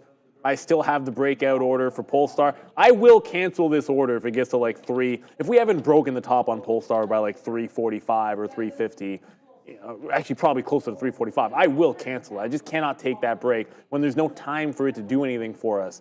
But Polestar trying to get above VWAP. If the volume was there, then I would agree with maybe getting into something early, but it's not doing anything. So it has to make the move, press into the high, and then we can jump into the trade. So I'd rather be looking back for a MACD entry or something along the lines of KOSS giving us the breakout. So KOSS just got to the 14.5. I still think you can get that 15 level. Kai Studio saying maybe look at CMG. All right, I mean, I'm going to have KOSS up on the side here so we can look at some other symbols, but KOSS is getting pretty darn close. Just going to make sure my stop is still in there, get that back in on KOSS. Because every time we get to the bottom, I cancel the order. And then it gets back up close to the high, and I want to get it back in again. So CMG, Chipotle, everyone knows about the split. Our charts don't split adjust. But it is trending back to a potential high break. That looks pretty good. Oh, there we go. 63.15. Wow, that would look juicy if it could break it out. But I would not want to punch this into overhead resistance. It needs to break out the actual top. Here comes KOSS. KOSS looks like it's going to make that push as we speak. Although I see people talking about Rams, talking about ARM. Is ARM breaking out the high? Oh my goodness, yes it is. Stock is so ridiculous. There's just no float available. SoftBank is winning. Obviously, they haven't been selling. 180, fresh all-time highs for ARM. And it just pressed right back into a local high. It just hasn't broken it out at 182. All right, I feel like KOSS is going to do things before ARM does. So there is KOSS breaking out. It's still a NASDAQ stock. So we got in. Remember, it's not the 15 even break. It's like a 1490. So it's not exactly 15 even. Oh, there you go. So now breaking here. I just want to see. Like, can we actually get 15.5, 16 even? 16's been a pretty big fail spot. The halt price in the morning top side was about $1 from here, so I think a scalp into that first dollar works. I do not want this breaking back underneath like 14.60. So we got to have a relatively tight stop. There it goes. We just got 15.50. We'll ring the register there. Get another offer in front of that 16 because 16 has been a problem that it can't solve. But if it does, then we're holding for the dream being $18 up at top. So KOSS is going. Obviously, that MACD didn't do anything. Big Lots is bouncing a bit. I might have to take more out in front of that 40 level. Just going to get on the bid and scalp more of that out. But we want KOSS. We know what it can do, but I always keep in mind that the catalyst here is nonsensical for KOSS. And I guess everyone knows it by now, so I don't have to repeat it. So I always want to make sure we're taking profit on the way up because as fast as it goes up, it has no reason for doing what it's doing. Adara. Just another small cap moving here, just to give some details on this if anyone's watching this. CLEU, this is a Chinese ADR. It is a small cap. Not seeing any news for this big drop down here, but they do have a short float of about 9.3%, total float of about 3 million shares, and a market cap of around 9 million. So CLEU, just some details if you're following this stock, a little bit of social media interest, but seeing this one pop in volume, multiple halter, pretty decent short float, guys. Yeah, I'll say. CLEU. Yeah, so KOSS does not, by the way, KOSS does not hold the breakout. It was a pretty good move, but I said we'll be in and out relatively quickly. Just want to make sure we're grabbing more than what we're giving back. And if it consolidates, like the breakout here, if it gives it back, I want to get out. Then look for a consolidation long. Just to confirm you're still going higher, jump back into the trade if we can find a spot back into it. So I want it holding above VWAP. Right? I don't want to just sit there and hold that one trade forever. We take multiple shots here. When you're at a prop floor, like I can trade this as many times as I want. I can get in, I can get out. I don't have to worry about trading it 3 times in a day. That's the reason to wait for more confirmation of strength above 15 and above VWAP. So we'll take it to 15.5. Look for the next opportunity. I missed that last symbol, so I'll have to go back and check. Did you catch it? CLEU? CLEU. Yeah, it's definitely... It's kind of, it's like Clue, but it's not Clue. Yeah. Kind of. Yeah, it's bizarre that you would see something like that with no actual news.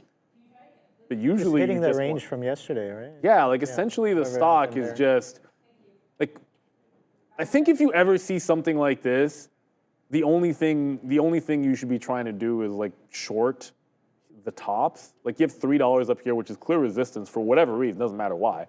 So you short into that every single time, and that's been the winning trade. So if by some miracle this stock decides to halt a couple of times and get up into the top, I would think you just fade it off of that high. But you know, I don't really see much there. If there's no news, then what are you basing? If it was bad news, I would short it into VWAP. But I don't even. If there's no news, then what do you do except for wait for the price that it's telling you is the price to trade? So KOSS still on the radar. Not a heck of a lot happening there. And then we jumped out of big lots. So big lots, it was good till it wasn't.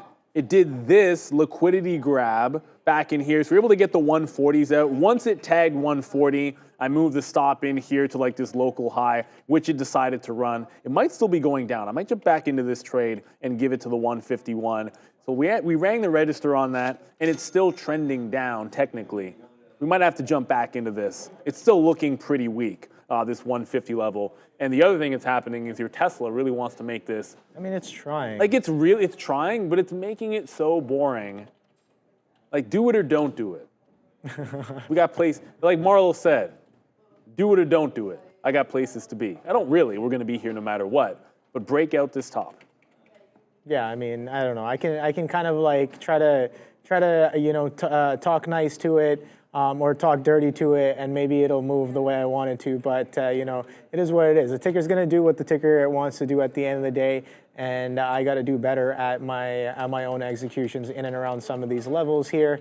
But again, trying to stay nimble. Here comes the 60s. Here comes the 50s held. We are attempting to break this kind of consolidation range high. I did look up the options right there. So here are the puts. The puts have 76 thou volume, but open interest only about 6.8 on the puts. But take a look at some of these calls, man. Yeah, so right here. So this is just on Yahoo Finance. Look at these 250 calls. 289,000 in terms of volume and 29,000 on the open interest. So yeah, definitely one of the more I guess crowded chains is that 250, both on the put side and on the call side there. So it should be interesting here coming in. Here comes in that 250 once again. So let's see what 250's got in store. Only about 240 lots here. Let me put up the size filter for you guys here so you guys can catch some of that size coming along the way as well right there. Yes. There's Buddy right there, 244 on the ask. Let's see if do we make a lower high? We've made a high at that 250. We attempted that 250 a little bit earlier, and then we wicked that. We slammed right back in, and then we went all the way down to 244s before coming right back in, slamming in 48 hold. Nice little, lots of volume getting chopped and churned here, and then now we're attempting that 250 once again. Oh boy, I have no idea what the ticker's going to do, but if you're going to move, go higher. That into that 250, I definitely want to stay a little bit involved here. And I see that we got a super chat, but without any message here. So thank you, Top VoIP, for the super chat. 250 coming in right now. 95s on the ask right there. Only about 5 pennies away. Can we push through that size? Some of these prior highs there, I gotta keep those in check. 250, 57, 250, 30. So let's see if we go in and kind of knock on the door of some of those stops there on Tesla. Market's also pushing up a little bit there, holding that 20,600 on the NQ, and the ES also attempting to push some fresh highs as well. So do we have market tailwind? Yes, we do, a little bit. And let me take a quick look at some of these constituents as well. Who else is super strong? Apple, Alphabet, and Amazon. Amazon's still holding that 200. Oh boy. Is it though? It's holding 200 right now. That line is ridiculous. Amazon is the definition of barcoding right now. Yeah. Like this is, you don't see this happen very often on, I mean on any stock really, but on Amazon particularly. Like $200 on a Friday, look at this thing, doing absolutely nothing. And when it's flushed, when it breaks down, it's been falling off of this level more than it's been bouncing, but the market's pretty strong. If it can break this channel, I would think this is a long. The longer it holds, I think the better it is that long, but I want to give a shout out in the chat for Top VoIP also saying, can you look at C3AI and Mobileye? Okay. So I'll start with Mobileye because I have no idea what it's doing. C3AI we did look at already. Mobileye, ooh, yeah, it's kind of, ugh. It's very illiquid. I pull up the level 2 and just nothing's happening, which is weird when you have a stock which is moving. Oh, this is probably why. You know what? Guess what Mobileye needs to do? Look at this daily chart. All you got to do is break 28.5 Mobileye.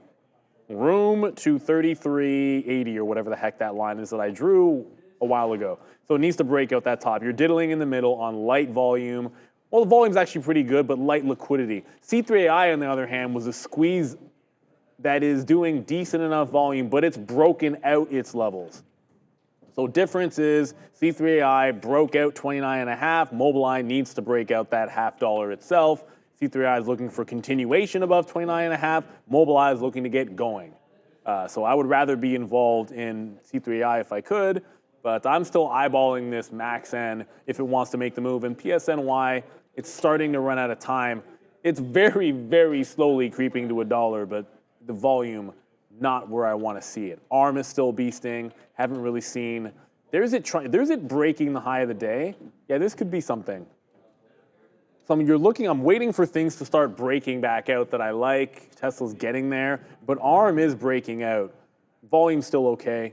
We're going to hang on to our Intel long because we can scalp it off VWAP, but I want something explosive. If we're not going to get back into that, MAXN or maybe that KOSS, ARM looking pretty good above this local high. So it's trying to pull back in. 181.50 would look like the dip buy level. I hate the spread on this stock because it usually means you've got to let it drop in and then just try and catch, like, as it falls down into 181 or 181.5, you kind of just make the middle of the spread when it does that and then hope to get a fill, because if you buy the ask, a lot of times you'll just be paying more than you need to in a move like that. So here comes Tesla through that high. Is it going to actually break the top? That's the real question here, Obi. Yeah, it's like, I mean, the tape is definitely getting aggressive through that 250. That's a little expected. Again, a lot of participation happening at that 250 mark, and we're printing right back below it there. So couldn't really get through right away into that 250, and then we're printing right back down. So we went up to like 250.20s, and we did kind of technically make a lower high there, I guess. As of right now, but I'm just kind of waiting and seeing. So we finally got back up to the 250. How much further can we pull back? Are we going to kind of push? Definitely shorts that are, I think in my mind, I'm like shorts that are risking off those prior highs. They're starting to sweat a little bit there. You can see some of that euphoria coming into the tape as well, in and around that 250. So we're right back up there at that 250. Let's see, do we go all the way back down to 248s? We saw that 248s did do some significant volume before we came up to this 250, and that 250.30 is that prior high right here, and then 250.57 up here. And again, going back into, we're in power hour right now, only about 49 minutes left to go until the closing bell rings,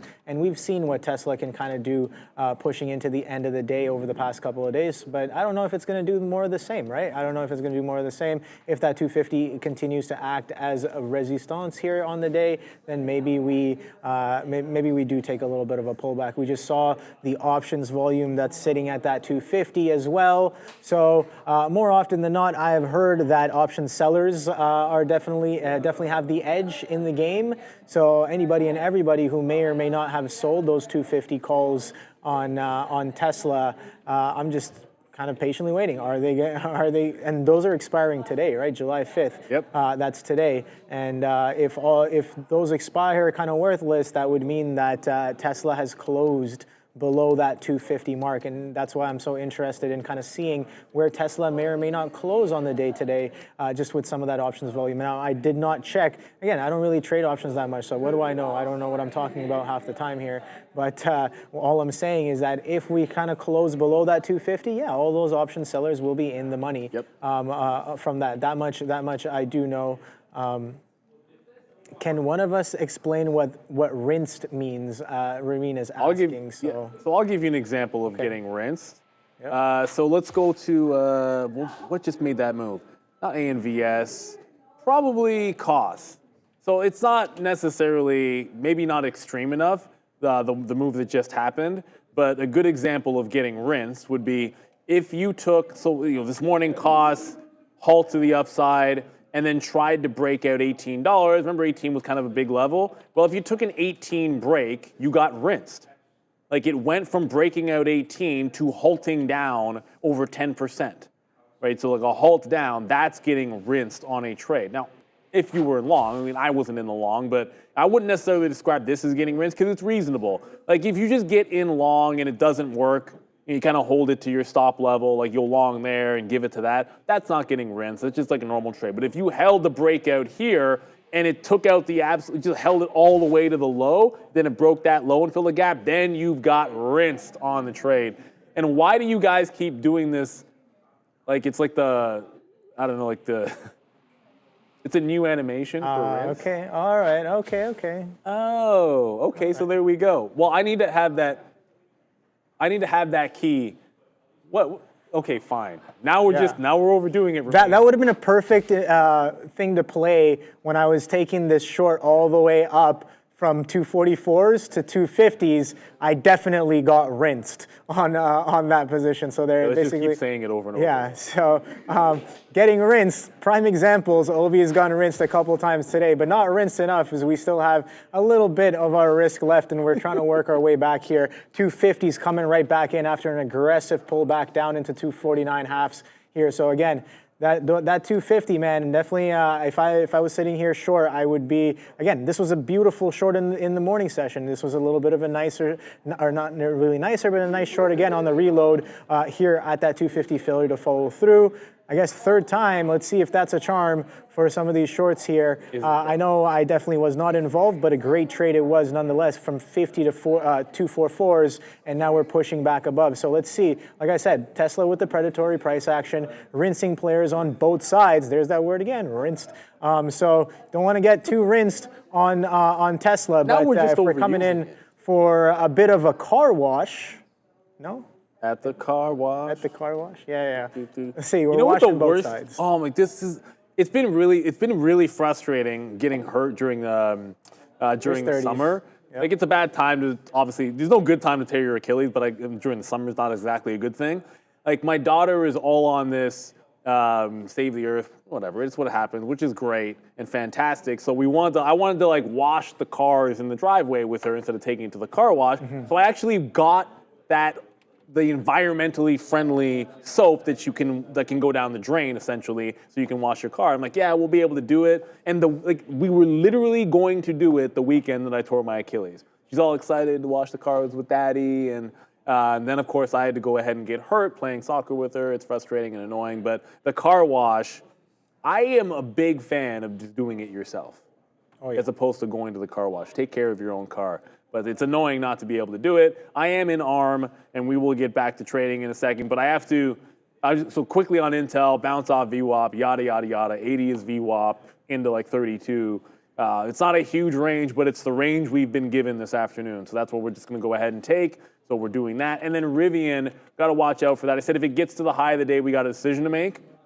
It's gotten to the high of the day. I'm still in it from earlier, but 1475. I have my stop in. It's a matter of whether or not I want to reload. It's doing a little bit of a hiccup here, so I'm going to get on the offer, and if I can get it tight to the top, just try and take it off the highs again. Like, why not? If it's going to break out, fair enough. I don't expect that it's going to give you the same push to the downside like it did earlier and get all the way into VWAP, but you never know. We could always get lucky. It's 317. You are running out of time, to be sure, but I do like this. I do like this level. It's an obvious breakout play, so I'm jumping out of this trade if we see fresh highs on Rivian. So we got the shorts on this. Yeah, we're only about 10 pennies away. I got to hold on to this hat because, oh boy, is this bull getting wild right here at that 250 half. Here we go. Can we break through those 57s? That is that prior high, and we are pushing up into that with some aggression, with some speed. At that 250, 57, 54s on the ask, insta flush down. Let's see, only about 7 pennies away. We got to that level 50s, but we didn't quite get to that 57 prior high there. So 250s, oh boy, is this going to be an interesting area? 250 half. So once again, the tape is speeding up. We saw what happened at 258. We saw, is that size chasing up, buddy? What's up? What's going on? Where'd you see that? 40s, he got clocked. All right, so he got taken about 100 lots on the bid and then gets taken. And then we go, okay, hello. They were like, oh, not without you. Come and grab some of that liquidity on the bid. And then we're going to go a little bit higher there. Let's see if we can get that 251 there, Neil. It seems like this decision down here at the 244s was not that bad of a decision. I just got to hold on to, hold on to the bull on that one and not lose my hat over a little bit of price action. But you only need 8 seconds. Yeah, what? You only need 8 seconds. Is that okay? Well, it's like a bull okay. thing. So look, Tesla's trying to make the break. I had the break the first 251s, time, let's go. but it didn't actually make that high break, as you were mentioning. It didn't go. So the second time through, it did. No, it didn't So go. now, yeah, now I have it reloaded over on the bid. 60s. I'm looking for a place to add to this because if it's going to squeeze, the play should be into 53. If this is the power hour move, then it should be into 53. 53.30s is pre-market Wow, they just highs. stacked the offer on the even. Yeah, and I didn't scalp anything out there. 251 incoming. Print the 97 again. 251 broken. We are in squeeze mode, Neil. Yeah, I got to find Look a place at that to tape. add to That this. is absolutely It's squeezing. beautiful. I think you can get Holy. 252, 250 to 253 if it wants to make a continuation play. Yeah, But I got to let's find a see. place to add to this. We never got to dip by. boy. We only went into the breakout. We waited around for this one. Obviously, Rivian broke that 75, so we got back in at 73. It broke 75, we're out at 76. So we get out for 3-cent hit. But Tesla looking like it's going to be the one. Breakout play. Maybe we can get some continuation, but it's 3:20, meaning we got 25, 30 minutes till the imbalances come out. We want to resolve this. Can't be adding to it. I won't be adding to this if it's like 3:35. Got to find a spot in the next 5 minutes, either on a dip back into 50s or 50 half, or maybe some kind of a secondary break somewhere. You're getting a But, little it's definitely euphoric, one. yeah. Euphoric is the word. Oh, yeah. Oh boy. Oh boy, 251 halves incoming. So look at that. We did break out, and that's kind of what price action, I guess, has shown us that, like, okay, you break that, it's significant, looking high there where we did kick a rip up and flush back down. Again, for the short, I like that short. I even took that short on that 250 back through, and it gave you a pay. Shorts got paid as it comes all the way down 6 points to the low. That is a decent chunk of your ATR. What is the ATR on Tesla, you may ask? Let me just quickly look that up here. Tesla's ATR is exactly 9.43. So you're doing about 6 points to the downside. That is a good chunk of your ATR, more than 50%. So you get gifted on a sideways chop with a 50% ATR move. And shorts are definitely laughing straight to the bank on that one. Yeah, when it comes right back up, guess what? Maybe some players potentially be offside. And does it confluence with what the tape is looking like? Yeah, perhaps. So that 251 coming right back in. So that was a euphoric move to the upside. Again, the bid definitely catching on. That 250 potentially coming right back in as well as we're trading below that 251 mark. But I'm asking myself, if the squeeze is real, how much can we really pull back? Like how in trouble are the shorts really? How much do we pull back before that bid starts to kind of come in and kind of start rampaging, running a rampage into the ask is what I'm trying to say. Running rampant? Running rampant. There you go. Better Running words. ramshack. Yeah. Stampede. Stampeding. That's a good one too. You ever been to the Stampede? No, I haven't. I've never been to the Calgary Stampede, but I've heard good things about it. I'm open to anything. A party's a party as far as I'm concerned, right? Like, Okay. The rodeo was fun in Texas when I went down there. I'll experience anything. It's nothing like it's not like Caravana or anything, but they know how to party. Guess what? Everything is going. Like Tesla just broke out. Rivian, we could have reversed. Even Nikola is starting to squeeze. If Nikola can get through $9, you might have something here. So the EV names are on the rampage because that's what we're saying, or they're getting supercharged or whatever you want to throw out there. Nikola up 8.5%. This could be a big time squeeze potential move. Since, remember, they reverse split, so lower float here when it comes to Nikola. And the $9 is the bottom on the first day after, and it's been the resistance spot. This could do some silly things. I mean, it's already doing silly things, because anytime Nikola goes up, it's probably silly, but it can get really ridiculous if it can hold above $9 on Nikola. I did not reverse Rivian. Maybe we should have. Size on 57. Yeah, I can see, like, there's size on the offer of Tesla. I just can't find a spot to add. Gonna go for it. I think the place to add might be to also get into one of the other ones. I'm trying to get into Rivian back at that previous high and see if we can't ride something else. We got the break on Tesla, but if Rivian decides it wants to fill the gap as well, you get to 1525. From 1475 to 1525, that's a few points there. That's worth it. So this, Nikola, Tesla, those are the ones that suddenly are of the most interest. Yeah, for sure. Like if I'm like, I guess, a potential short with some heavy size, and I see that kind of counterparty on the ask there, Yeah, it should be interesting action to see if that kind of comes in. 800 lots sitting at 252s. Were those? There it is, taken instantly. Hello. So it seems like there might be some demand for that ask on Tesla. Let's see if that comes. Let's see how well that kind of comes in here. 251's chopping around. We did take that size in the 50s and then drop right back down. Show me what you're working with. Yeah, exactly. Show me what you're working with, Tesla.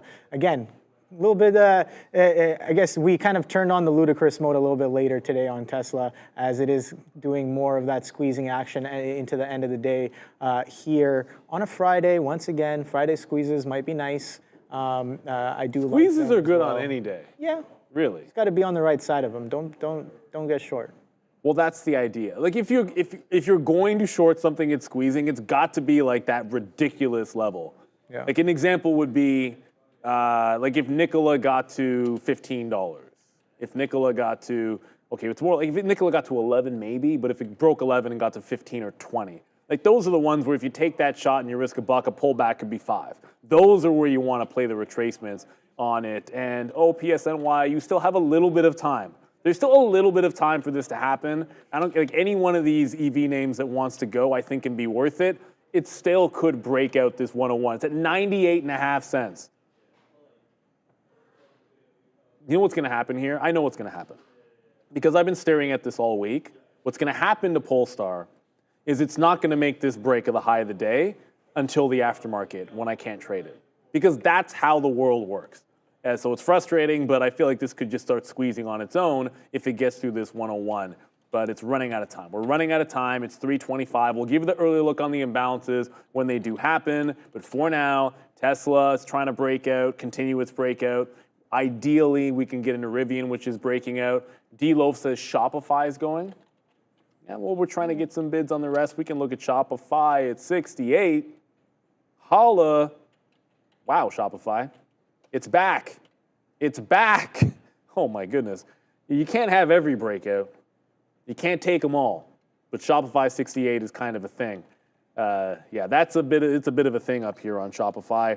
We had the long end of this was great, and 68.20 is the local high in here. So that's yet another breakout. But I just got Rivian, and I still want Polestar, so you can't take every single breakout in the afternoon because that's just not how it works. You can't take every trade. So we're into Rivian, pull back into the previous high there. Palantir is going as well, but I think it's these EVs that have a decent chance after that late move. So the dip is coming back in. Can Tesla hold 250? Can Rivian hold its breakout price? Can we even get to $1 on Polestar? That's the question I want to see. That is a bit of an aggressive pullback here on Tesla, but that bid coming right back in just as aggressively. Let's see what we do with that 251 mark. That prior high, 250.57, right? That's what I have in mind as a bit of a reference of that prior high, and we did come down all the way into it and give it a little bit of a test there before catching another bid back to 251. So things are getting a little hairy, things are getting a little choppy there, but we did see some of that aggressive action to the upside into that 251 and some change there, and let's see what we got in store here. But yeah, let us know. Are you guys trading this Tesla move here? Have you guys been trading it over the past couple of days? It's been quite aggressive and giving opportunities left, right, and center. If you like the shorts, they've been there quite nicely. If you've liked the longs, they've been there pretty decently as well. And yeah, so both sides. Let me know in the chat, how have you been trading Tesla if you have been, and have you been kind of observing some nuances and some changes in the price action over the past few days? What's going on, Neil? No, I just in the chat there, Hurricane Ditka, did I miss the news where Apple cured cancer this week? You did not. But, I mean, people do like AI. It's kind of a thing.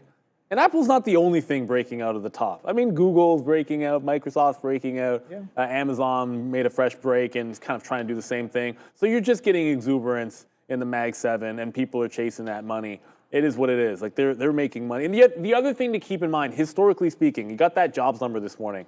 If you think about what happens in a recession, like when you get that contraction, like who is it that still makes that cash, right? Like it's not like it gets worse for the big names that have the hordes of cash and are generating a bunch of cash. It's not them that get worse. It's the cyclical names that can be trouble. Like the big cap tech can sometimes do pretty decently through all of that. So Apple with this cycle, People still going to need to have a phone. Now, it's not all roses for them, but certainly, if anything, yeah, they're T-Blanc. I was gonna say the same thing. If anything, it was Meta that cured cancer because they're the ones that went up 5% today. You got to pick at least the one that was the strongest. Meta, trend line, trend line, trend line.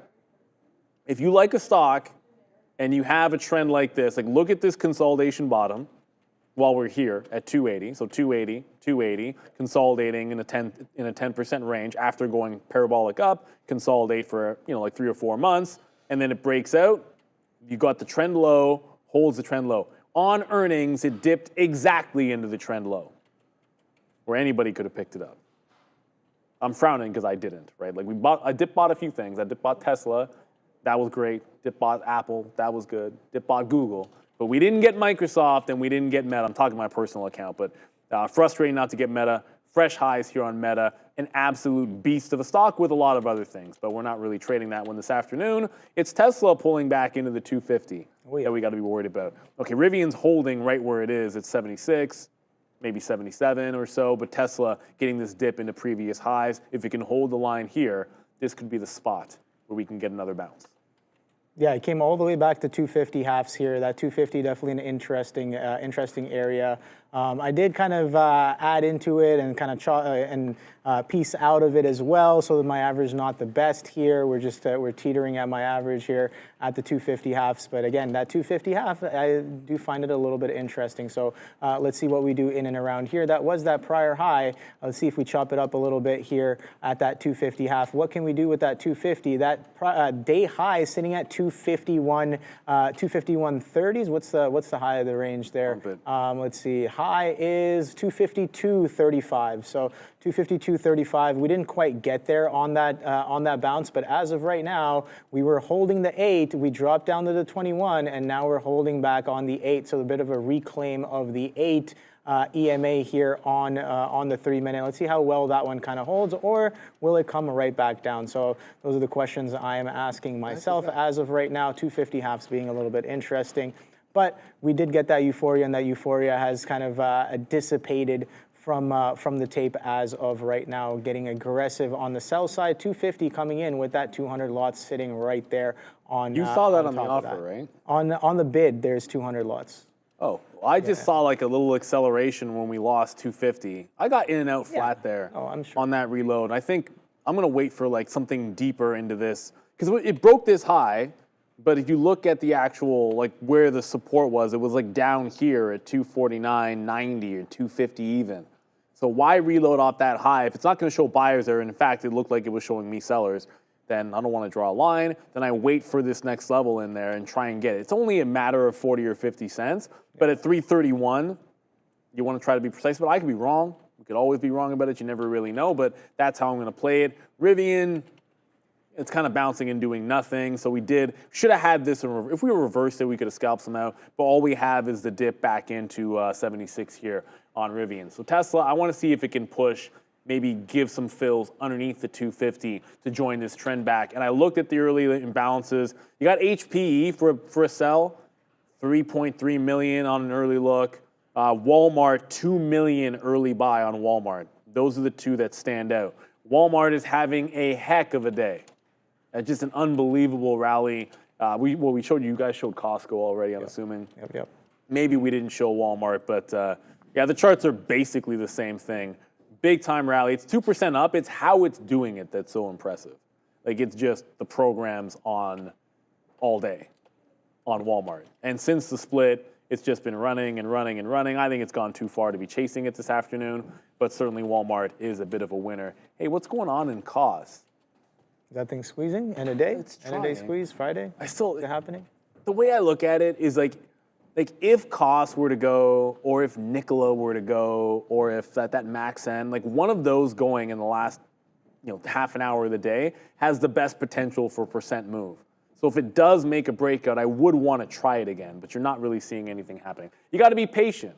It's all about patience. Speaking of patience, do not forget to check out the Freedom and Wealth podcast. A couple of episodes ago, Brennan and Sean were talking about being patient, staying focused, not getting distracted. That's what you want to do. Stick to the names that are moving. That's what we do in trading. In life in general, you want to do it as well. But there's a special episode coming out Tomorrow, I don't want to spoil it, but if you're curious about real trading, then you want to check out this latest episode of the Freedom Wealth podcast because it's going to be a banger. If you want to know more about what it is that we do here and how everything works, then make sure you check out this weekend's podcast. Dropping tomorrow morning at 10. Let's go, Tesla. I would like one more shot at you before we got to get on up to the desk. We're only in longs at this point. Don't really have any short ideas in here. You guys let us know. You see anything that's weak that's worth a shot on a reversal here at the end of the day? I'm only looking for longs. Yeah, what's that? I'm just kind of asking myself, what is that prior bar high here on Tesla 250/70s? All right, cool. So 3 minutes took a little bit of a pullback there, back into the moving average. The moving average sitting at 250/51s, and we're kind of just chopping and churning in and around some of those levels. So interesting stuff, something to keep in mind. Yeah, let's see if that again we're trading above that prior or in the zone of these prior highs here. 250, 250, 57s as of right now, and we did take a pullback on the initial push into that 251 and some change. Day high sitting at 251.30s, pre-market highs at 253s. Some of these interesting levels down here at 249s and 248s as well. So yeah, let's see what we got in store. This 250 half, maybe not the best average on my part here. I am kind of keeping a close eye on the tape. If we're looking to continue the trend, what are you hearing, Neil? You hearing something? Oh no, okay. Biden's speaking at a rally in Wisconsin. I love the Big Ten, Michigan State all the way. But yeah, Biden's talking. I don't think it's anything important. But yeah, whatever. I just heard some stuff in my ear, but it was just something at the campaign rally. So probably a bit of a nothing burger in there. Just some housekeeping as we get into this close. Just got to take what we can here. We're still in Intel. I mean, it bounced off 3180, but it can't seem to break 32. So it's been attempting to break it. I've canceled my orders above, and we're just going to get on the offer here, midpoints, and then even the even. So get some midpoints, get on the even, just get some more out. You take the move that you can. It'd be nice if it would continue to press and give you the high of the day and go a point, but if it's going to go half a point, it's going to go half a point. Like, you can't will something into existence. The stock's going to go where it's going to go. Good level, good opportunity, but you get what you get on the move, and if we can only get 15, 20 cents, then that's what we're going to take. Okay, here comes Tesla trying to test this 250. Yeah, let's see what let's see if it can actually catch the bid down here. Like, it did a lit grab underneath 249.80 and then jam back above. So it does the same thing that it did at 312. We'll look for the long reversal here on Tesla. I got out of the 50 halves. I'm going to look for a bit of a better price here. So Mara not doing anything. Rivian's dead flat. Polestar is running out of time to do anything at that dollar break. So Tesla could be the next one. Oh, there it is. Lit grab, lit grab, lit grab. Gimme, gimme, gimme, gimme, gimme. No fill, no fill. Don't chase, don't chase. Maybe a little bit of a chase. No. Okay. Yeah, a bit of a lit grab. No, I did the lit grab. I was trying to get 10s and just got size 21s. On the bid. Size just came on the bid. I should be adding at 30. We're not going to get 30s. Gimme, gimme. Okay, now we're in. So we got quarters overall price. Local bottom is 249.85. So if it makes a fresh low off of that, we jump out. But we just waited for it to get back in here. I could have had like evens on this, but we end up with quarters. So we're back into this name. It's Tesla. It's up 1.5%. But if it can even just get back to the high, it's worth the risk to the reward. With only 20 minutes left to go here. Oh boy. Oh boy, what's oh boy, huh? Yeah, 20 minutes left to go. I didn't even realize how much time. Yeah, took about 23 minutes roughly going into the close, and we're teetering around this 250. So you know what? I'm kind of getting a little interested again, maybe a little wary as well with again some of those options sitting at that 250. Where will we close? My average is sitting above 250. And yeah, it should be interesting here. But something else I want to know is like I haven't really looked at further out options either, right? So just looking at ones that are looking to expire today. I guess, yeah, just 250 continues to act as a bit of an interesting level here. Again, 248s, 249s churning a lot of volume before we pushed up into that 251 area here as of right now. It seems like Intel's going too there, Neil. Intel very, very strong, pushing right back above that 32 mark. It needs to break 07s. It's held quite well on the day, right? Well, you have to remember we were talking, actually, Obi and I were talking about this when it was dipping in. We were off camera because it was during the midday show. But when it pulled back into VWAP, there's nothing there. Like you'll pull up usually you pull back into VWAP or you want to dip by a stock that's breaking out. Like you'll zoom out like a 15-minute, like maybe find like a prior high, like here, like it dips back into 13.5 or 31.5. It's easy. You have a stock trending up, you're going to dip by it at a previous resistance level. But when it gets to VWAP, there's nothing. It's just in the middle of nowhere. The only reason I liked it and wanted the long was remembering that this is breaking this channel. Save it for later. So I want to really favor these tops. Oh, you guys, I thought you guys were going Creedmoor. That's fine. For Obi or for me? I'm good for now. Okay, so there's like a Creedmoor and there's a Coors Light. So I know, and thank you for the super chat, but I know you said no Coors Light, but the boys got Coors Light and Creedmoor. And Obi, I guess they have to for the hat, Obi right? asked for Creedmoor. Yeah, I said Creedmoor's instead. Like if you go for Coors. So I'll have the Coors Light. You're not gonna wait. You're going to wait. Yeah, I'm not. I gotta stare down this tape a little bit right now. But What did you know you, what? like, shake this, I can Yannick? cheers the Seriously? coffee, I guess. Let me not. Oh boy. Yeah, exactly. Like, what did he run from the? All right, I'm just gonna let that simmer for a little bit. See how that could have been an absolute disaster all over the keyboard. Really, he must have like run and shook that on me or something like that. But like, there's no. Yeah, way. he might have ran there, ran back. Perhaps. Tesla does not hold on to the bid. No, it does So yeah, not. so I got out. I think it was the right call to maybe exit that trade and get in and look for another long, but it could not hold that bid. So yeah, we're at a Tesla, starting to reverse. I might just look at that and see the writing on the wall for Rivian here and see if we can't, like I might just take some out if we can get like the mids, maybe just hit the bid for some here. Because if Tesla's starting to go away, I can just get some of this out flat. Don't like the long as much if Tesla's not going. So I hit the bid and I'm waiting on the mid, trying to get some there. It's only like 1.5 cents, but it's more relieving the pressure when Tesla is starting to give it up a little bit here. So let's see what happens. Yeah, We're running out of time. I'm going to cancel this Polestar breakout trade. You know, even if it were to break $1 at this point, like what's it worth? Like what's the point? You know, we're at the end of the day. We're at the end of the line. I do still want this if it does happen. You guys can see, like if it breaks out, again, I think it'll be a good opportunity. I'm going to have it wherever it does or whenever it does, assuming I'm sitting at my desk when Polestar makes its breakout off of the dollar level. I will try to have it, but you know, you can't will it into existence this afternoon. So I just took some Rivian out. Got out of like half of it. I'm going to cancel these orders. Just see what happens at 350. We're in this. Intel's probably the one that makes the most sense to just give it room because Intel's bouncing off VWAP, so just kind of let it ride. If we lose 3190, then I'll just get out.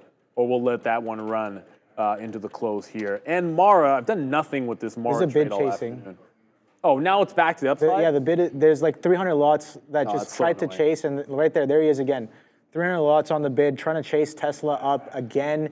That is again a little bit distinct behavior I'm really going to here. make me Let's drink see. this by myself. Here, I can. Cheers. I'm like, but that's like cold coffee. Cheers. Cheers, everybody. Oh no. It's Friday. It was Canada Day week, July 4th week. Why not? Oh, thank There he you for is the again. super chat there, Hugh. Can you do some analysis on path up through the week? UiPath. You know what? High of the day here on Mara. I'm just going to take it if we can get it. UiPath. Little Kathy Wood special. I remember going to Kathy's Arc, and then we saw like what her average or what her cost base is apparently on some of these things that she holds. It's like, oh goodness. I'm like, this has to be a typo. It's got to be. But you know what? We've talked about this before. When a stock gets smoked like this, do not try to catch the bottom. Let it make the bottom. And maybe we should have paid attention because remember what price, the 2 days after the earnings, Sean and I were going long off 12. And it was good for a couple of scalp trades. It finally makes the bottom at 11 here, and there's your higher low consolidation. At what price? Say it with me, 12 breakout, and then every day, just continuation through the top. Let it make a bottom. Participate in it after it's made the bottom. Don't try to catch the falling knife on a name that dumps like that, unless it's like, you know, you get a monster level like with PanW, like when it got to that 200 period moving average, which is a clean bounce off that level. But the ones that continue to hold down, you want to get away from them. So I elected to get some out and relieve the pressure on Rivian. It's going to end up going higher anyways. So we'll get some out at the high of the day, which is actually 83. And if it breaks, we'll hold on to that last little piece. But when you get close to the end of the day and it's not working, I saw Tesla break down, just get out. I just got out half of it for like 1.5 cents. Now we can hold on to the rest. So we got Mara, Intel, Rivian. We're just going to let them ride, see how far they can go. Good luck on Tesla. I dumped out of it, maybe the wrong decision, but only 15 minutes left to go in this trading week. And you don't want to give back too much at the end of the day, especially on a Friday. Yeah, exactly. Don't want to be giving back too much there. It's something, that advice I should definitely be taking here. That 250 causing a little bit of trouble here. We pulled all the way back down to 249 halves, and then now we're jumping right back up into 250s there.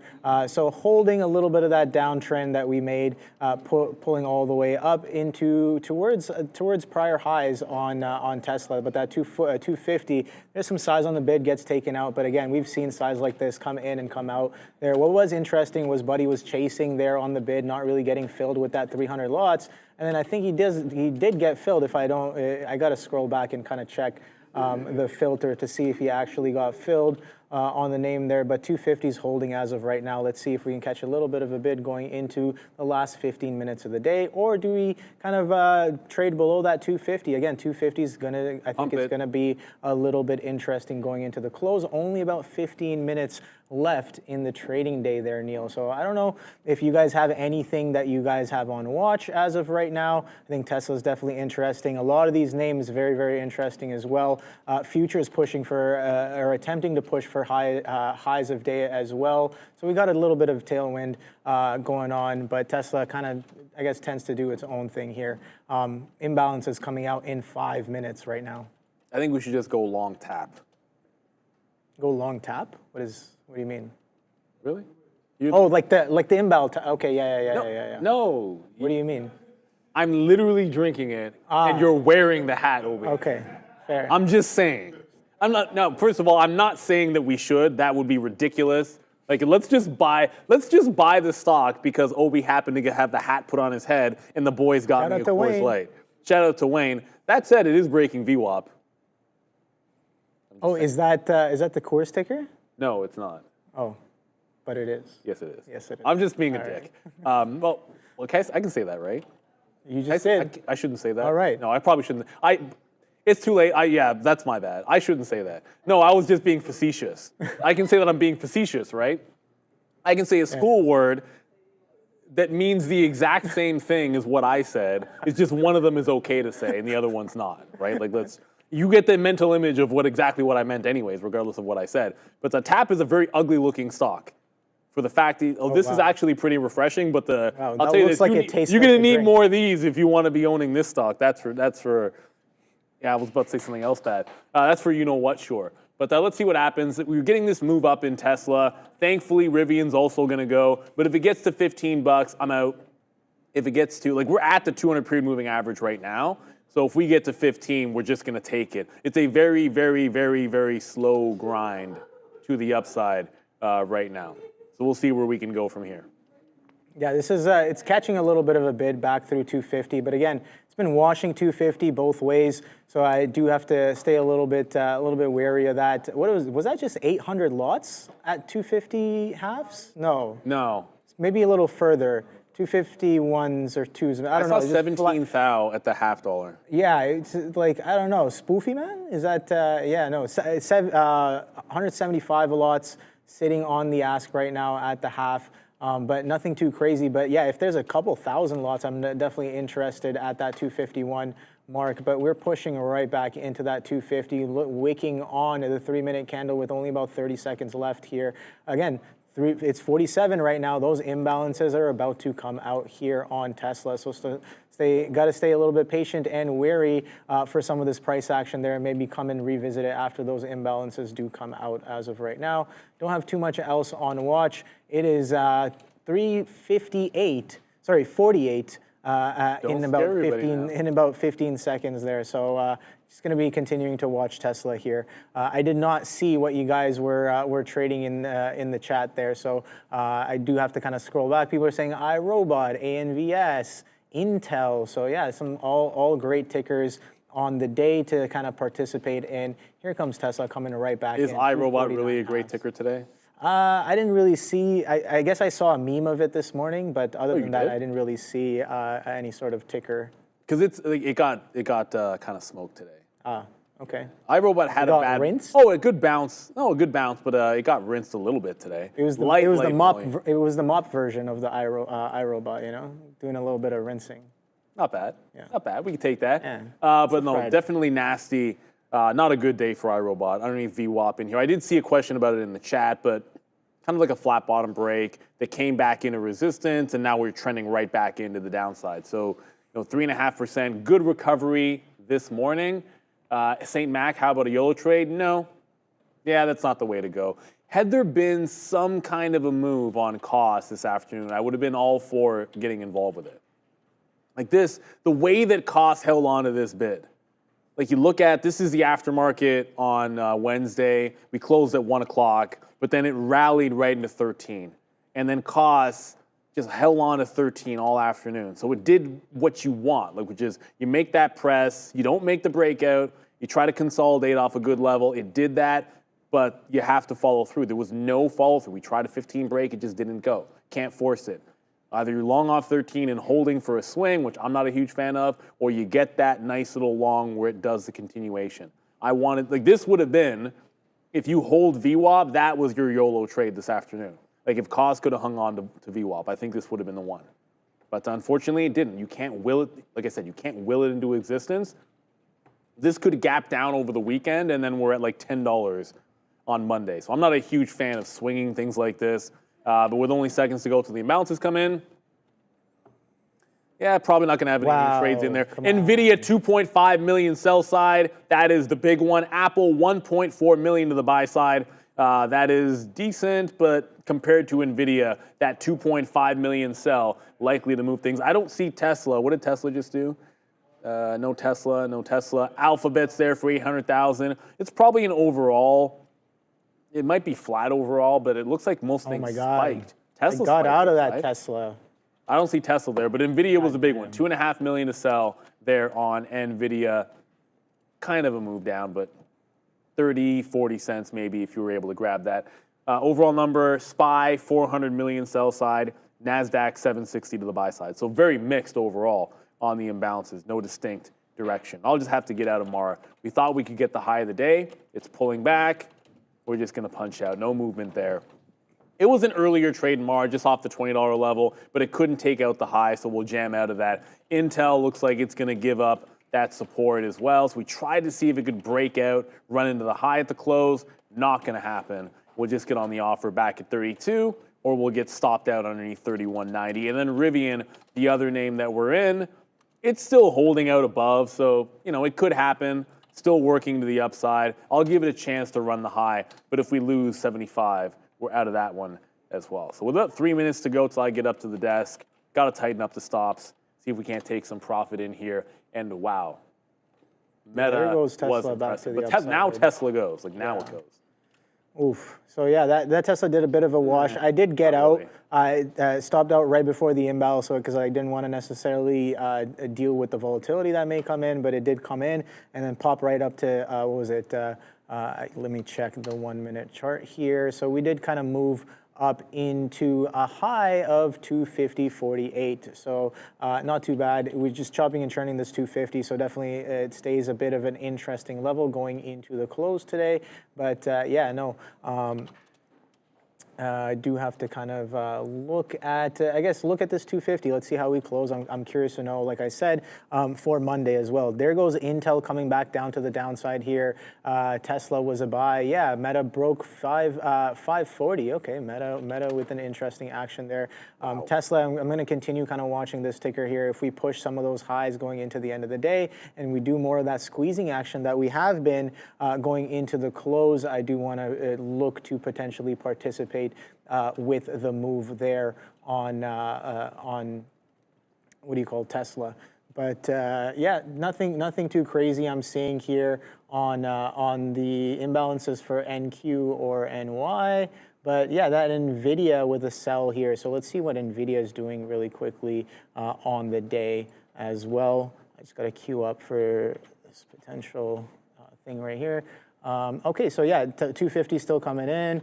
Nvidia to the downside on that 3 million sell imbalance. So, oh boy, Is that thing really going? Look at that 1 minute 50. It comes out, trades from almost 127s down to 126 and some change right there on Nvidia. So very interesting action nonetheless happening off of that right there. What do you got? Oh, nothing. I have to get ready in like a couple of minutes to go, but Rivian's not going. I probably just have to punch out of that one. Tesla was a buy of 800,000. I just couldn't see it because I'm blind, apparently, as people are joking about in the chat. Do not forget, like I said, to check out that podcast. It's going to be a good one. If you're interested in real trading, it's going to be a big one. I don't want to spoil the guest that's on there, but as you can imagine, we got the big wig himself, real trading. Okay. So I think you're actually probably going to be interested in watching it as well there, Obi. So I think it's a good one to check out. Make sure you do it. But the real winner today, outside of anyone that was just in a general sense long the market, because that was good, Meta, $540. This was the one. Meta was the one today. And if you look at it, it was a fresh all-time high for Meta. There's your breakout. It was continuation. It was gorgeous. Tesla was so good for most of this week. But then everyone wanted to focus on it, and it didn't quite have the gusto. And it was Meta. It was Microsoft. Like, everyone's looking left, and Microsoft just slowly climbing higher, breaking fresh highs as well. Apple. Don't leave out Apple. Apple up 2 points. And right past the 225 level, continuing to churn. Wow. So you got the breakouts in big cap tech. Tesla also going in there. But 355, usually you get a pretty big pairing event on the imbalances there. So I would suspect that you are going to see a bunch of these having paired off. Here comes high Apple's day such there. a big mover. If Tesla breaks the high right at the end of the day, that will be a little bit annoying. It is what it is. There's not much you can do about it. Walmart's a 2 million buy. Nvidia is still a small sell, getting smaller by the minute. 1 million went from 2.5 million to 1 million on the sell side. So it is starting to pair off there. I'm going to get on up to the desk. We've got myself and Adair. We'll do a little Q&A.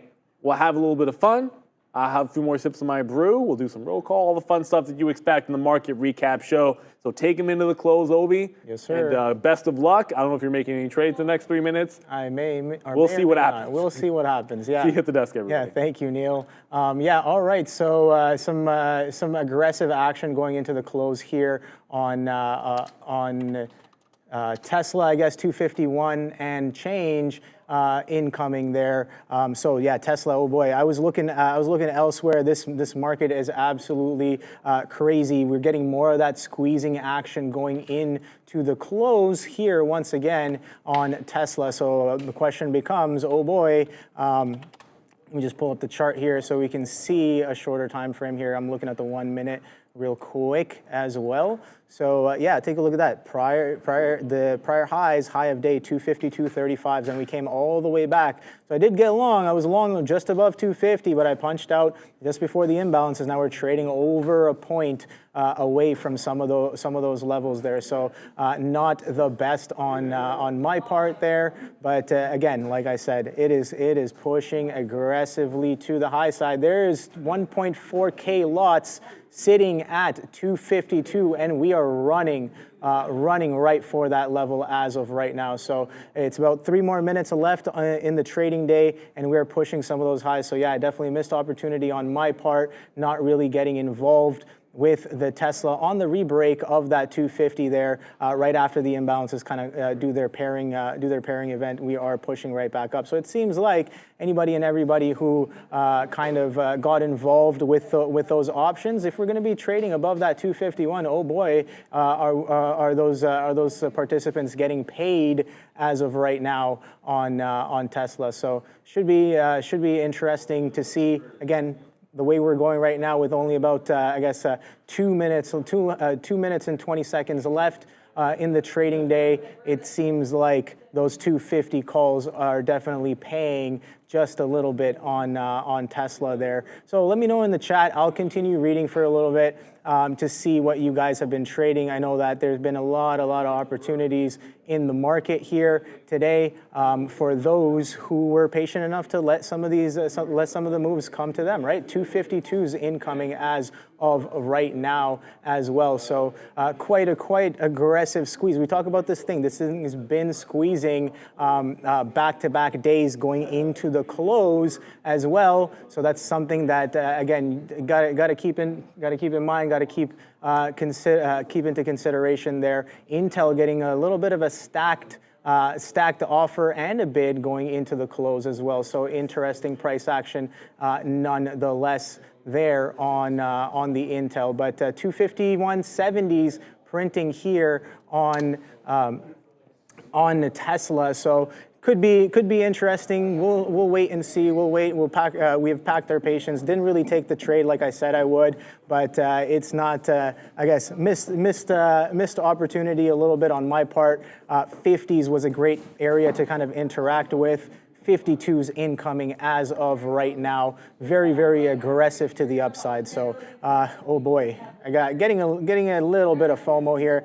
Some selling coming in. Okay, all right. So look at that, flushing back down. So are we going to get a little bit of last minute craziness here on Tesla? I have no idea. I'm going to be patiently waiting, but that 250 long was absolutely crazy. People talking about Nvidia. Nvidia was a sell imbalance. Let's see what Nvidia's been up to. 126. Oh boy, that thing has sold off aggressively off of that 121. And yeah, definitely a little bit of a mover off of that imbalance trade. And the same thing on Tesla. Another craziness happening here. So with only about 10 seconds left, I got to hit the countdown timer right here. Here we go. I see Adara at the bell. 7, 6, 5, 4, 3, 2, and 1. That's the bell. Let's go. Here we go. All right, so good stuff. Nice little push there. So Tesla does print above that 250 mark, closing in at that. What is a closing print here? 251.52s, I think I'm seeing on the book. Was that the right print? Yes, sir, it was. 251.52s on the book on Tesla there. So nice little push there. Hopefully you guys had a great trading week. Yeah, Pelosi with the Nvidia news just prior day, right? So it should be interesting going forward there. But yeah, glad you guys came along for the ride. And without any further ado, we got Neil and Adara at the big desk for the market recap. Hope you guys had a great 4th of July shortened week there, and hope you guys have a great weekend. I will see you guys on Monday. Take care, everybody. Stick around for the market recap. Welcome to the market recap, brought to you by the wonderful and delicious Coors. No, it isn't really. The Coors of True Trades never did run smooth. There it is. See, now if they were sponsoring us, how great would that have been? Now I did ask, Adara did say that you want nothing. You didn't want anything. I feel a little bit rude drinking by myself, but then Obi didn't want any either, so it is what it is. But what an unbelievable day it was for big cap tech. I know it's been the Tesla story. I know it was Nvidia on Wednesday with the Pelosi, whatever, Pelosi's in it and the stock runs to the upside. But today was all about big cap tech. Well, everybody's attention was all the way over on Tesla, maybe doing another press. It was all about the big time names, your Microsofts, your Metas, your Apples at the end of the day there as well, breaking some fresh highs, super strong moves. You still had that big pullback in crypto to contend with. There was a good bounce. Coinbase had a good bounce. Mara gave a little bit back, bouncing off the lows. But overall, you had that big crunch over the holidays on crypto, Bitcoin especially, underneath that 56 level, bouncing off 54,000. So there was a lot to contend with for this market to show the strength that it did here in today. And show strength it absolutely did do with a monster move. I'd say disappointment on KOSS in the afternoon, but it held some highs that are pretty good. But wow, when you look at the sector board here, it is just led by our favorite, well, maybe not my favorite, But we've been talking about gold, and energy too, but gold in this bounce and potential break back out. And that's exactly what you're getting here with GDX. So it leads the ETF watch 2.8% to the upside. Silver with a good day too. I know not a lot of people are probably trading it, but you got that break. There's a 50 period. You got continuation looking like it wants to test this high at 37.3. I know some people are going to be more interested in checking out GLD. Well, same story. Hold the 50 period, pressing back in toward that high. So double top on GLD is now less than 3% away. You do this for another day or two, and you will be at that triple top on GLD. So the buy the dip comes right into a support level, and now we're halfway there. You break out that middle. We are trending towards the high. Good day for Berkshire, up 1.3%. Want to make sure we acknowledge the Qs, of course, being up 1%. You can't have Microsoft do what they do. Can't have Apple doing what it did. You can't have Meta and all that big cap tech making those big presses without the Qs looking fantastic, up that 1%. ARK even had a good day today because Tesla wasn't all bad, but it kind of by the wayside. When Tesla was going, ARK is one of those top names in there. I think the story is going to be, can gold continue its rally, press through those highs, get that breakout that a lot of people are waiting for. You had your chance to buy the dip. It probably doesn't hurt that you showed some weakness over there in Bitcoin for this move here in GLD. So good look for them. A couple of things. Obviously we don't have any earnings tonight, it being a Friday and a holiday shortened week. But next week on Friday, Adara, earnings season is basically all the time. Yeah. Because we end next week with the banks, which, as you know, is the start of the next cycle. Yeah. So next week we get JP Morgan, Citigroup, and I always forget the third one, but it's like, I think maybe it's BAC. It's not BAC. It's not BAC. I know Wells Fargo, I've seen a couple conflicting dates for it. I think in the week ahead, spoilers, I mentioned it on Friday, but now I've seen some other things, so I don't know, but it's a maybe, but I know for sure JP and C. It's JP that everyone likes the best anyway. So JP Morgan at the end of next week will be right back into earnings season. So it should be a wild one. You got Tesla's reporting in just a couple of weeks. So you're going to be right back into the thick of things with earnings season. So we're going to get into some trade review. And we talked about all week long, it was like, make sure you're in the stock sit move, right? That was Tesla for a couple of days. The crypto names were going to be in play this morning. Now, everybody would have suspected that Nvidia was going to be one of those. Now, why are you going to talk about Nvidia today in a day where it didn't do much of anything, Neil? It's down 2%. Everything else was strong. It was weak. I didn't make a single execution on Nvidia today. And you look at what's happening now. Nvidia at the close on that sell and bounce flushed into the low and broke the low of the day. So it was actually a very simplistic short idea where it just goes into the previous day's highs and curls. Now, I know you were short very often. Yes. Obviously, that's going to have been a good thing. There's no question about it. Yeah. So what led you to Nvidia on a day where it never breaks its range and other things were really moving, like AMD was really pressing through those highs. ARM was really pressing through those highs. Micron was incredibly weak. But Nvidia was just inside the range. So my question is, what led you to Nvidia? It's the first day since split. I didn't make a single trade on it, and I feel like I missed a chance to short. To be fair, it wasn't in Nvidia that much, and I had some longs in it as well, but I think what led me, my best trade in Nvidia by far, P&L-wise and mentally, was that short off of 127.20s around 1 p.m. like that was. But I came to that because I was watching that level earlier, and I was like, hey, we're back here. This is an area we rejected a couple times now, and we're sitting at VWAP with lower highs. We're rejecting the 90 MA, which is one of my favorite levels to use if it comes into play. So I got involved 127.22s. I was risking into, if we break above 127.40s, I'm out. That was the plan. 127.40 is the level I actually like. I should have added there. I have, some issues with entry and exit aside. Basically what happened was I got involved there, and I was like, you know what, we'll take out some at 127, then we'll see what we do at 127. We ended up getting to 127.90s, and I don't really love what we're doing, so I said, let's get out at 92s. We wicked down to 92s, then it comes right back up to 127, so I was really happy with the execution there. Ended up taking 30 pennies with half the position, 20 with the other half. So yeah, that was really what led me to it, is I like things that are moving in ranges that I have specific levels I can play off of. Obviously, there are other times, like Tesla, a lot of those are pure book scalps, but if I want something on a chart, I usually will turn to a range. And Nvidia right now bouncing off 125.50 in the aftermarket.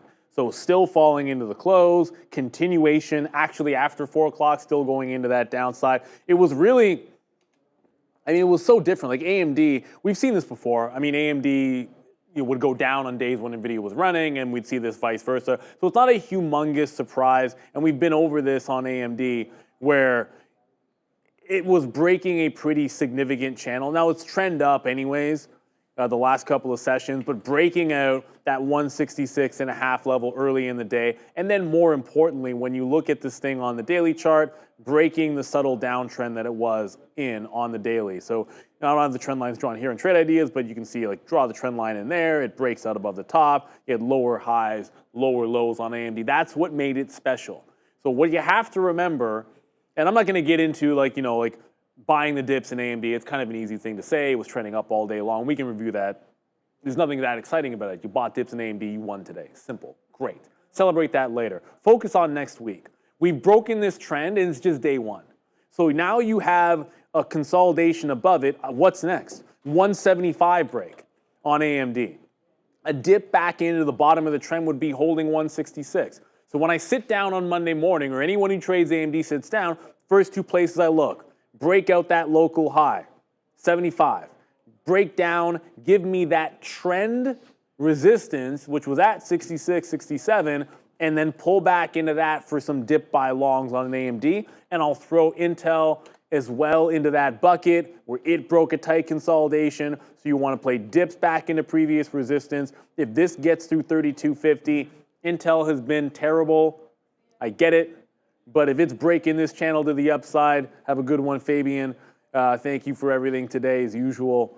But if this is starting to go, stock like this starts to break out, you can get 10, 15% just as it tries to play a little bit of catch up. It's been left for dead, and it's finally starting to move. This is when you want to get in the first couple of days where it has an opportunity. So if it holds on, I think this is going to be a decent trade. We got Intel, we've got AMD finally breaking out here. So I got one more question for you. Yes. Here. So we talked about Nvidia. You just said you didn't trade it that much. Yeah. See you, Fabian. But what else were you trading? Because I feel like when I was listening to the midday, when I was sitting down, eating lunch and whatnot, you were in a bunch of other things. Ramin's right, it was Tesla. So Ramin just said it was Tesla. That's correct. That was pretty much all I was in for the most part, and I ended up basically flat on it, which is not a huge accomplishment. I was really proud. There was a time there, I had some iffy timing on some of these trades. I was pretty close to getting shut down. And I said to Dara, just focus, just tanker down. If you see something you like, go after it vigorously. And that's what I ended up doing here. So we had this, let me find the time this happened. So we're on 11, okay, here we go. It was this short here into VWAP. So we come to VWAP, we come to 247.50, and we pause. I just was interested in taking it long because Tesla loves to do those VWAP bounces, especially lately. But I said to Dara, if we go to 247.50, get below, then retest it, you take it short, you risk it into 70s, like give it, a few pennies, because I didn't have that much room to risk either. So I took a small position. That was really all I had. I get involved, we waffle a couple seconds here. I'm like, we get to 35s. And that was when I made that obscene, whatever weird sound. I was like, because that was when that thing fell like a rock. We broke 247. I took 70 pennies on it. I was super, super happy with that. And then basically from there, I continued to just I would see us come to certain areas. I would see certain areas show up on the book and tape, and I'd just scalp it. I took like a couple 70 penny, 60 penny scalps on the long side. I was willing to play both directions if I saw stuff I liked. And there were certainly times I should have taken more size in some trades. There were some trades I should have been a little bit more patient for, trusted myself more on. But I learned a lot from this, and I'm really ready to come back to the markets and show them what's what next week. That's what it's all about. Ready to come back and show the markets what's what. That's all you do. But make sure you learn something out of it. And I got away from something today on Tesla that I'm only now realizing when I was watching the chart here as you were describing the trades, which was when you have a stock which is trending in one direction all morning, look for that reversal point. And now I'm looking at it, and I'm like, why didn't I trade this? So the opening range top, you'll see it, make a distinct bottom. It was trending down most of the morning. It makes this high and then holds this lower high. Never breaks the trend. Then look what happens when it breaks that trend. So if you really just connect those two, it breaks the trend. You get a consolidation right above the 247. It doesn't hurt that you have, the 50 period holding on as well. That's a bit of a missed opportunity. right in there. Get this consolidation level. And it's even a breakout of this local high as well. So it kind of dips under, get a breakout. Then you get a consolidation over that. So that's another point that you can enter with a stop maybe down here. You could be long at like a 247.5 with a stop at 246.70 or something like that. And then you just go trending the rest of the day. Once it holds above that trend line on the 3-minute for a couple of beats, does a pullback that doesn't break it, from that moment, it is a buy the dip. And it's one of those, it doesn't have to work, but when it does work, you can get in multiple times. We saw that with the Shopify short that Obi and I were trading with, and it's something I'm adding to the toolbox. We talked about this with Chris Brecher as well on these trend reversals. Now this it's not a very steep one. I prefer this a lot when it's a very, very steep trend. The more steep the trend is, I think the better the reversal will be. But you can still take these when you've got a stock which is moving. And Tesla making a bottom, and a double bottom nonetheless, is going to be a good, interesting entry point, which I think is good. I think there's a good one in here. Joseph, I want to address just maybe this comment here that I just saw. Adara is too focused on a few names and the short. So what I would say for trading, and you've said this before, that you're most comfortable shorting stocks for whatever reason. I don't know why. And I had some Tesla longs today too. Like I had, but yeah. I think it doesn't matter what you want to do. Like, what do I like doing better is trading? Or what's the style of trade that I like the best? Ultimately, that doesn't really matter. When you're trading, it's whatever patterns make the most sense to you to make profitable trades. And if for some reason it's mean reversion, or if for some reason it's short versus long, or for some reason it's cheap stocks versus expensive stocks, it doesn't end up mattering so long as you can develop patterns that work for you and you can be profitable. And I came into trading a while back, like years ago, and I was trading momentum stocks, the Four Horsemen, all that good stuff back in the day.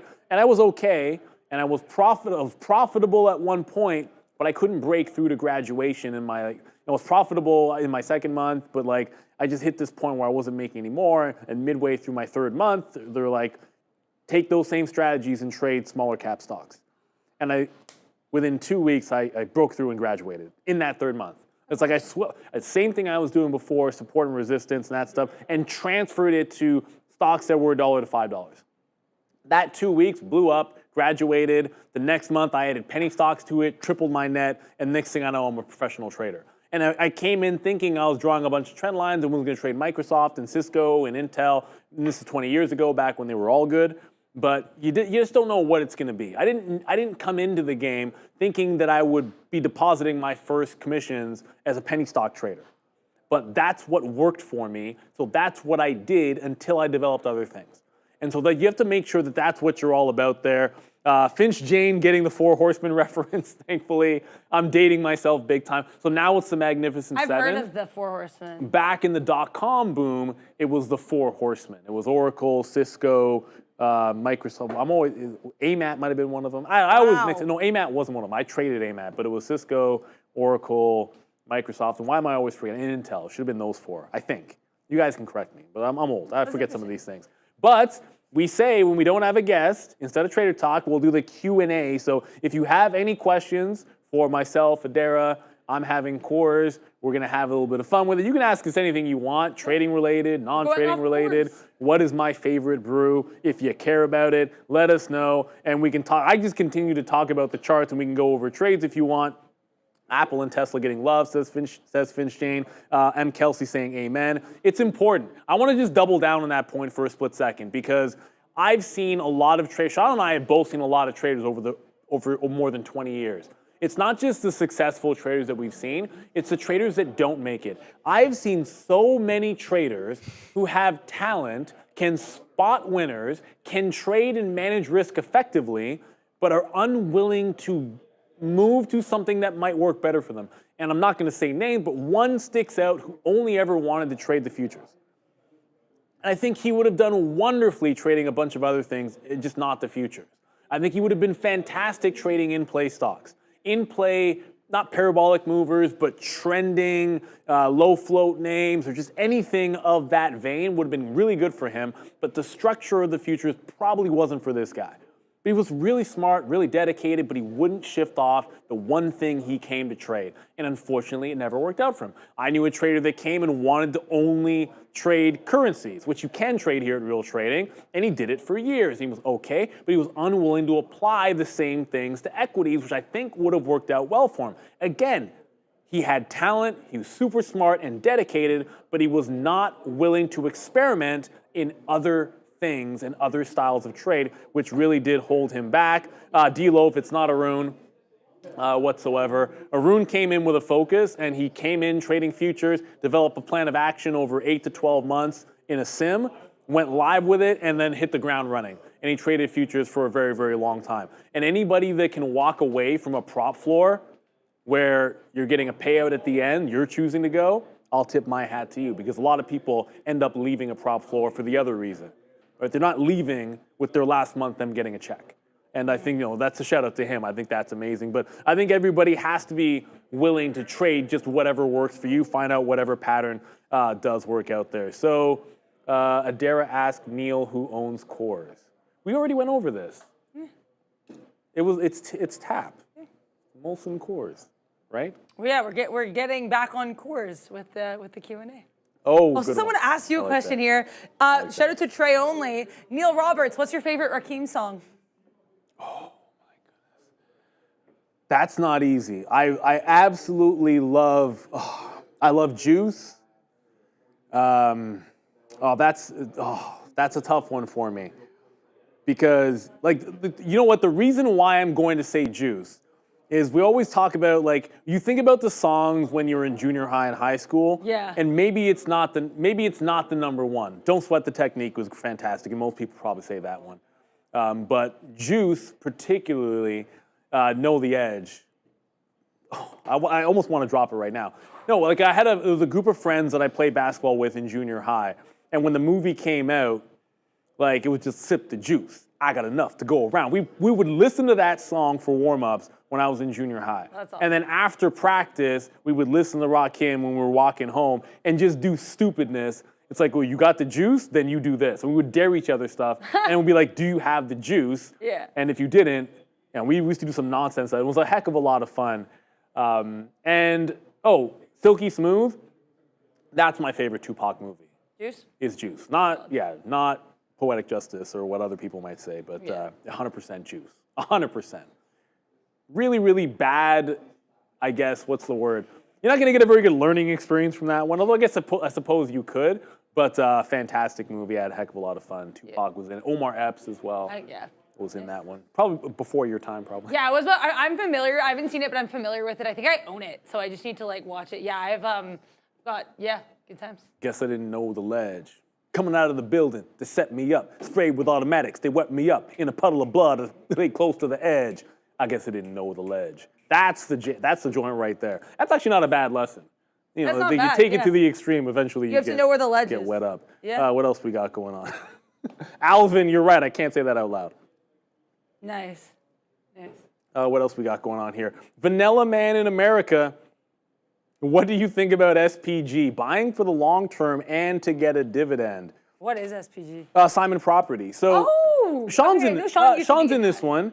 You know what's interesting is I remember when he got into this one during the pandemic, and I had already made a few dividend plays. I was considering it myself, but I had made a few dividend plays here in Canada, and then a couple of others in energy and whatnot. But yeah, look, if you're going to get into something for the dividend, make sure it's got a good dividend history. So yeah, you've got that going with this, and then B, best of breed. Commercial real estate is probably not the sexiest thing in the world. And you know it's in trouble. And you know that you're getting some signs of weakness overall in the labor market, right? That's not a good thing. If you go into recession, this is the kind of name that can be under a little bit of pressure. So I don't know about buying something when you're getting weak labor market in the midst of a breakout that's in this space for myself personally. But on dips, this has typically been a very good name to catch on value when it does give you the dip opportunity. So if you are, I would draw a trend line here, if you are failing a top and we pull back in recessionary basis, then this thing in around the $100 level looks pretty good, or the 50 or 200 period for some dip buys. I just don't love the entry when we're starting to get weakness in the labor market And that's the kind of thing that would bleed over to them. You pick this one up when you're getting it on value, and generally speaking, it's been a pretty good hold. You can see the pandemic bottoms on this. Look, you bought anything during the pandemic lows, you win, right? But down here when this was like 50, 60 bucks, like I was picking up a lot of things. I know Sean got this one, but you could have bought pretty much anything, but you throw in the dividend, and it's the kind of thing you didn't have to dump it at the top because you can just hang on to the solid name. Then made a nice bounce off the $100 level, which is still continuing to look good. I don't know about chasing the move on something like Simon Property, but I can't say anything bad about the name. Like if I was if I was going to buy any dips, in commercial real estate, it would be Simon Property. I'm pretty sure Sean would say exactly the same thing. Yeah, Simon says the dividends aren't bad on Simon Property Group. Simon says. I will still, yeah, it's Friday. It's time to pun. Friday. Friday. What else we got going on here? Not a lot of questions. No questions. Oil Royalty Trust. We don't. Yes. We. Ram just remain. Just said we don't have to go to 14. You just say Ram. I say Ram. I get one Ram a day, and then when I explain that I get one a day, I get the second one when I say it the second time. Well, so you get it twice a day, really. No, the but that's funniest what it's all thing too was when we had like the first time Sharif said chart. Like he was like Ram chart, and then he went Ram chart, and it started a movement. Oh, this is a fantastic one. The Piper. Did you ever know a trader who became good after losing for a year, asking for a friend? 100%. This, I am not making up this story. This is 100% true. Anybody, and Obi's heard this story, he can put the hand up. He's had success after a while, but there's a trader, and I tell almost every single graduate on this floor about this trader. When Sean and I open our own trading floor, we get a few traders that were successful early. And their two best traders were two of the first guys that we had. Outside of those two, the next big-time trader that we had, who had an over decade-long career in trading, came to us, and for a full year, he sat as a trainee and didn't graduate. He graduated after 1 year of trading, right? So a lot of traders, a few months in there, sometimes half a year, took him a full year to graduate.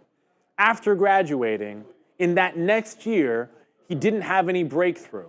He had to go back to working nights, tending bar during that second year as a trader. During that, he eventually found his way and blew up and had an over 10-year career as a successful trader, including several years as the best trader on this head office floor. No. When we merged our floors. So there is no, oh, you have to graduate early, you have to figure it out early. You don't. There's a million ways that you can get there. Not everybody gets it right away. Sometimes it takes a while to figure it out, and I'll never forget him. And the best part about it is, like, Sean and I went to school. His older brother was in our grade. So this is a younger brother of a good friend of ours. So when he succeeded, believe me, we're really happy about it. And a fantastic guy. He's actually moved on, and he lives actually in Asia now. But no, shout out to him. I don't want to drop names. I try not to if we can. But it's a great story. And what else do we have? There was another. I saw someone else in there. Oh, Bears versus Bulls. Yeah, he's asked. Bears versus Bulls asked if I got my MRI. So when they rescheduled my MRI for my torn Achilles, it's not till Monday. Oh, by the way, Obi's going to be in on Monday because it's smack dab in the middle of the day, but I can't push it. It was supposed to be a week and a half ago. It's Monday at like 11 o'clock. I have to be there 45 minutes early. There's no way for me to be able to do the morning show and then get to the MRI. And even then, once I'm done with it, and by the time I get back, coming in just for the afternoon show with all the hassle, probably not going to do it. So Obi's going to be in on Monday for me. So best of luck, fingers crossed. If they push it back again, I'm going to be in a very bad mood on Tuesday morning. That's all I'm going to say. If they cancel this MRI a second time, I'm going to be pissed off. Yeah. Straight up. Because I just want to know if I need the surgery, can we just please get it done so I can move on with the rehab? I'm the kind of person that just want to know what's in front of me and get it done. I hate not knowing. It's so frustrating. Yeah. Also, so there's a couple questions here. The Real Estate Geek asking what my favorite movie is. I have a couple. I like weird movies. So one of my favorites probably Palo Alto. Every time we call Palo Alto Networks Palo Alto instead of Pan W, I'm always think we're talking about the movie. It's this James Franco, Emma Roberts movie from 2013. That's probably my favorite movie. I also like Place Beyond the Pines as well, also from I think 2013. What's your favorite movie, Neil? That's not easy. The greatest movie of all time is probably The Godfather. Oh, okay. Like 1 and 2, I can never decide which one I like better between Godfather 1 and Godfather 2. It's a tough one. The ending of Godfather 1 is like perfect though. It's a perfect ending. It is, but the acting performances in Godfather 2 are just unbelievable. De Niro. So here's the thing. I'd say, look, it's going to be between two things. I'm a big science fiction person. I absolutely love Star Wars. So you know Star Wars is in there. And you know Godfather, greatest movie of all time. However, I'm just going to give you a name because I'm a big-time baseball fan, and I joke about, I'm the only baseball fan in the world. Most people, their favorite baseball movie is Bull Durham or Major League, something along those lines. Major League's funny, Bull Durham's fantastic and also funny. But if you've never seen Bang the Drum Slowly with Robert De Niro, that is my all-time favorite baseball movie. I can watch that movie a million times. It's brilliant. Michael Moriarty's in it from Law and Order as well. From Law and Order, Ben Stone. So I think you'd like it. Yes, I love him. If you're a baseball fan, you'll like it. If you're just a fan of like fantastic acting, that is a pretty darn good movie. I had no idea Michael Moriarty was in that. And Robert De Niro in a baseball. Most people don't even know this movie exists, but it's really good. It's a touching story. It's pretty fantastic if you happen to be into that kind of thing. So that's one I like. I don't know this Palo Alto movie, I'm not going to lie. It's kind of a weird, there's not a lot in the way of plot. A lot of the movies that would be on like my top 5 to top 10 have kind of little to no plot. I like the ambiance. Apparently, I just looked it up. It's got Val Kilmer in it. Yeah, he briefly is in it. His son stars in it, and then Val Kilmer has a cameo as Emma Roberts' stepdad for reasons I don't know, but it's cool that he's there. I'm a huge Val Kilmer fan. He's great. He's fun. If I rank the top 10 coolest characters in movie history, like coolest, not most powerful, not the best, but the coolest characters in my top 10, you've got Val Kilmer as Doc Holliday, #1 in Tombstone, and #2 is Val Kilmer as Iceman. And I'm the kind of person that watches Top Gun. I'm like, yo, Iceman's that dude. I know everyone loves Maverick. Bump that noise. In real life, for sure, we all know this. In real life, Iceman's that ish. Who's that person that you really want up with? Who do you want up there? The guy that's just gonna freeze, who has all these issues going on, or the dude's just like, yo, I'm the best, and I'm gonna kill it up there, and you can't touch me. That's the guy you want flying that mission. It's Iceman 10 times out of 10. But I've said enough. Also, have you seen MacGruber? Because Val Kilmer's hilarious in that. Yo, MacGruber's He is so funny Best in that jokes. movie. Also, there's one more kind of stock-related question. Someone wants to know our thoughts on Root. So I drew a couple lines I can just kind of talk about quickly because I really like the support and resistance on this chart, and I saw really? this and was obsessed. So if you look here, what I've noticed here is Root has certain levels it will retest. So we had this level here. Look at this daily. We come here on March 12th, 2024. We have this nice bottoming tail candle. We actually retested on a wick basis here coming into March 20th. Then look, where we have this double top here, 83s. Then we come down and rest and sit beautifully at this 43 level, June 14th, then again June 21st. Now we're back on an uptrend. And we keep coming into these previous areas of support and resistance. We have another one here coming into April 19th at this, what is this, like 51 level. We rejected a little bit on June 5th. Then we come back, have a little bit chop and turn, eclipse it. Now we're at another level I think is interesting. We're at that 5650 area. That was clearly some support for a couple days there in early May 2024. Now we come up. I think if we can eclipse that, that's not a bad look at all. Then we're going to have to wait and see, I would say, next what we do with this little area of chop and turn that was a little bit of resistance and support if you come to 64. Not advice, just a chart that I found really fun to look at. Well played. 25% short, 24% short float as well to boot, but it's well past 430. Oh. Which means, A, my driver's probably going to be waiting for me. But let's see if we can get that roll call in. Last one of the week, Adara. Get your names in the chat. It is roll call time. Ooh, wait a minute. I'm going to steal this for a second. Andrew Bakes Cakes. Darth Vader in a custom TIE fighter is my wingman. Obviously, the power of the Force is going to make Darth Vader pretty unbeatable in the air. But let's be realistic. That's not real. The Jolly Roger Squadron and flying F-14s off the Nimitz is real. See, I actually know some stuff, but Iceman is the best. But let's get that roll call. Let's do this. Okay, We've got Vin, we've got JMCK82, we have Dave Clark, we have Finch Jane, Alex Davis, Fat Figa, M. Kelsey, Darwin, Finch Jane, Monty Genio, Robert, Short Film, Tony, TH, D'Lo, Leonel Martinez, Grov, Robert Leo, Bears versus Bulls. Thank you so much to everything you do. Hope you have a great week. We also have Bonkzilla, we have Easy Trader, we have Jamlo C, we have Monty G, we have Finch Jane, we have Alvin, the Real Tech Geek, Bristol, Bears versus Bulls again. Thank you so much. We have Grov again. We've got Mahishu. We have Real Tech Geek. We've got The Piper. We've got Fat Figa. We've got Urban Trader. We've got Oscar Udo. We have Take Profit Tom. We have Francis Dela Cruz, Christopher or Snorlax. We've got Michael Alemu. We have Garav again here. We have Be Free, Penguin Dynasty, The Real Tech Geek. Got a couple people running in and out of here. Vanilla Man in America, NYSE Urbanista, Jiralios, DVD R43, Francis Dela Cruz, D, Pepper Potts, West, y'all, Finch Jane, Garvcom, Arise, Rick Peters, Andrew Bakes Cakes, Penguin Dynasty, Howell Capital Trading. I think it's a lot of the same people over and over again. Also want to thank Ramin here. She put in the chat, Renice or Ramin? I say Renice. Thank you so much, Ramin. Fabian's not here anymore for everything you do. Shout out to Obi and Sharif, Obi and Neil. Wow, I'm tired. It's all good. And then Sean will be back on Monday. And we have, good times.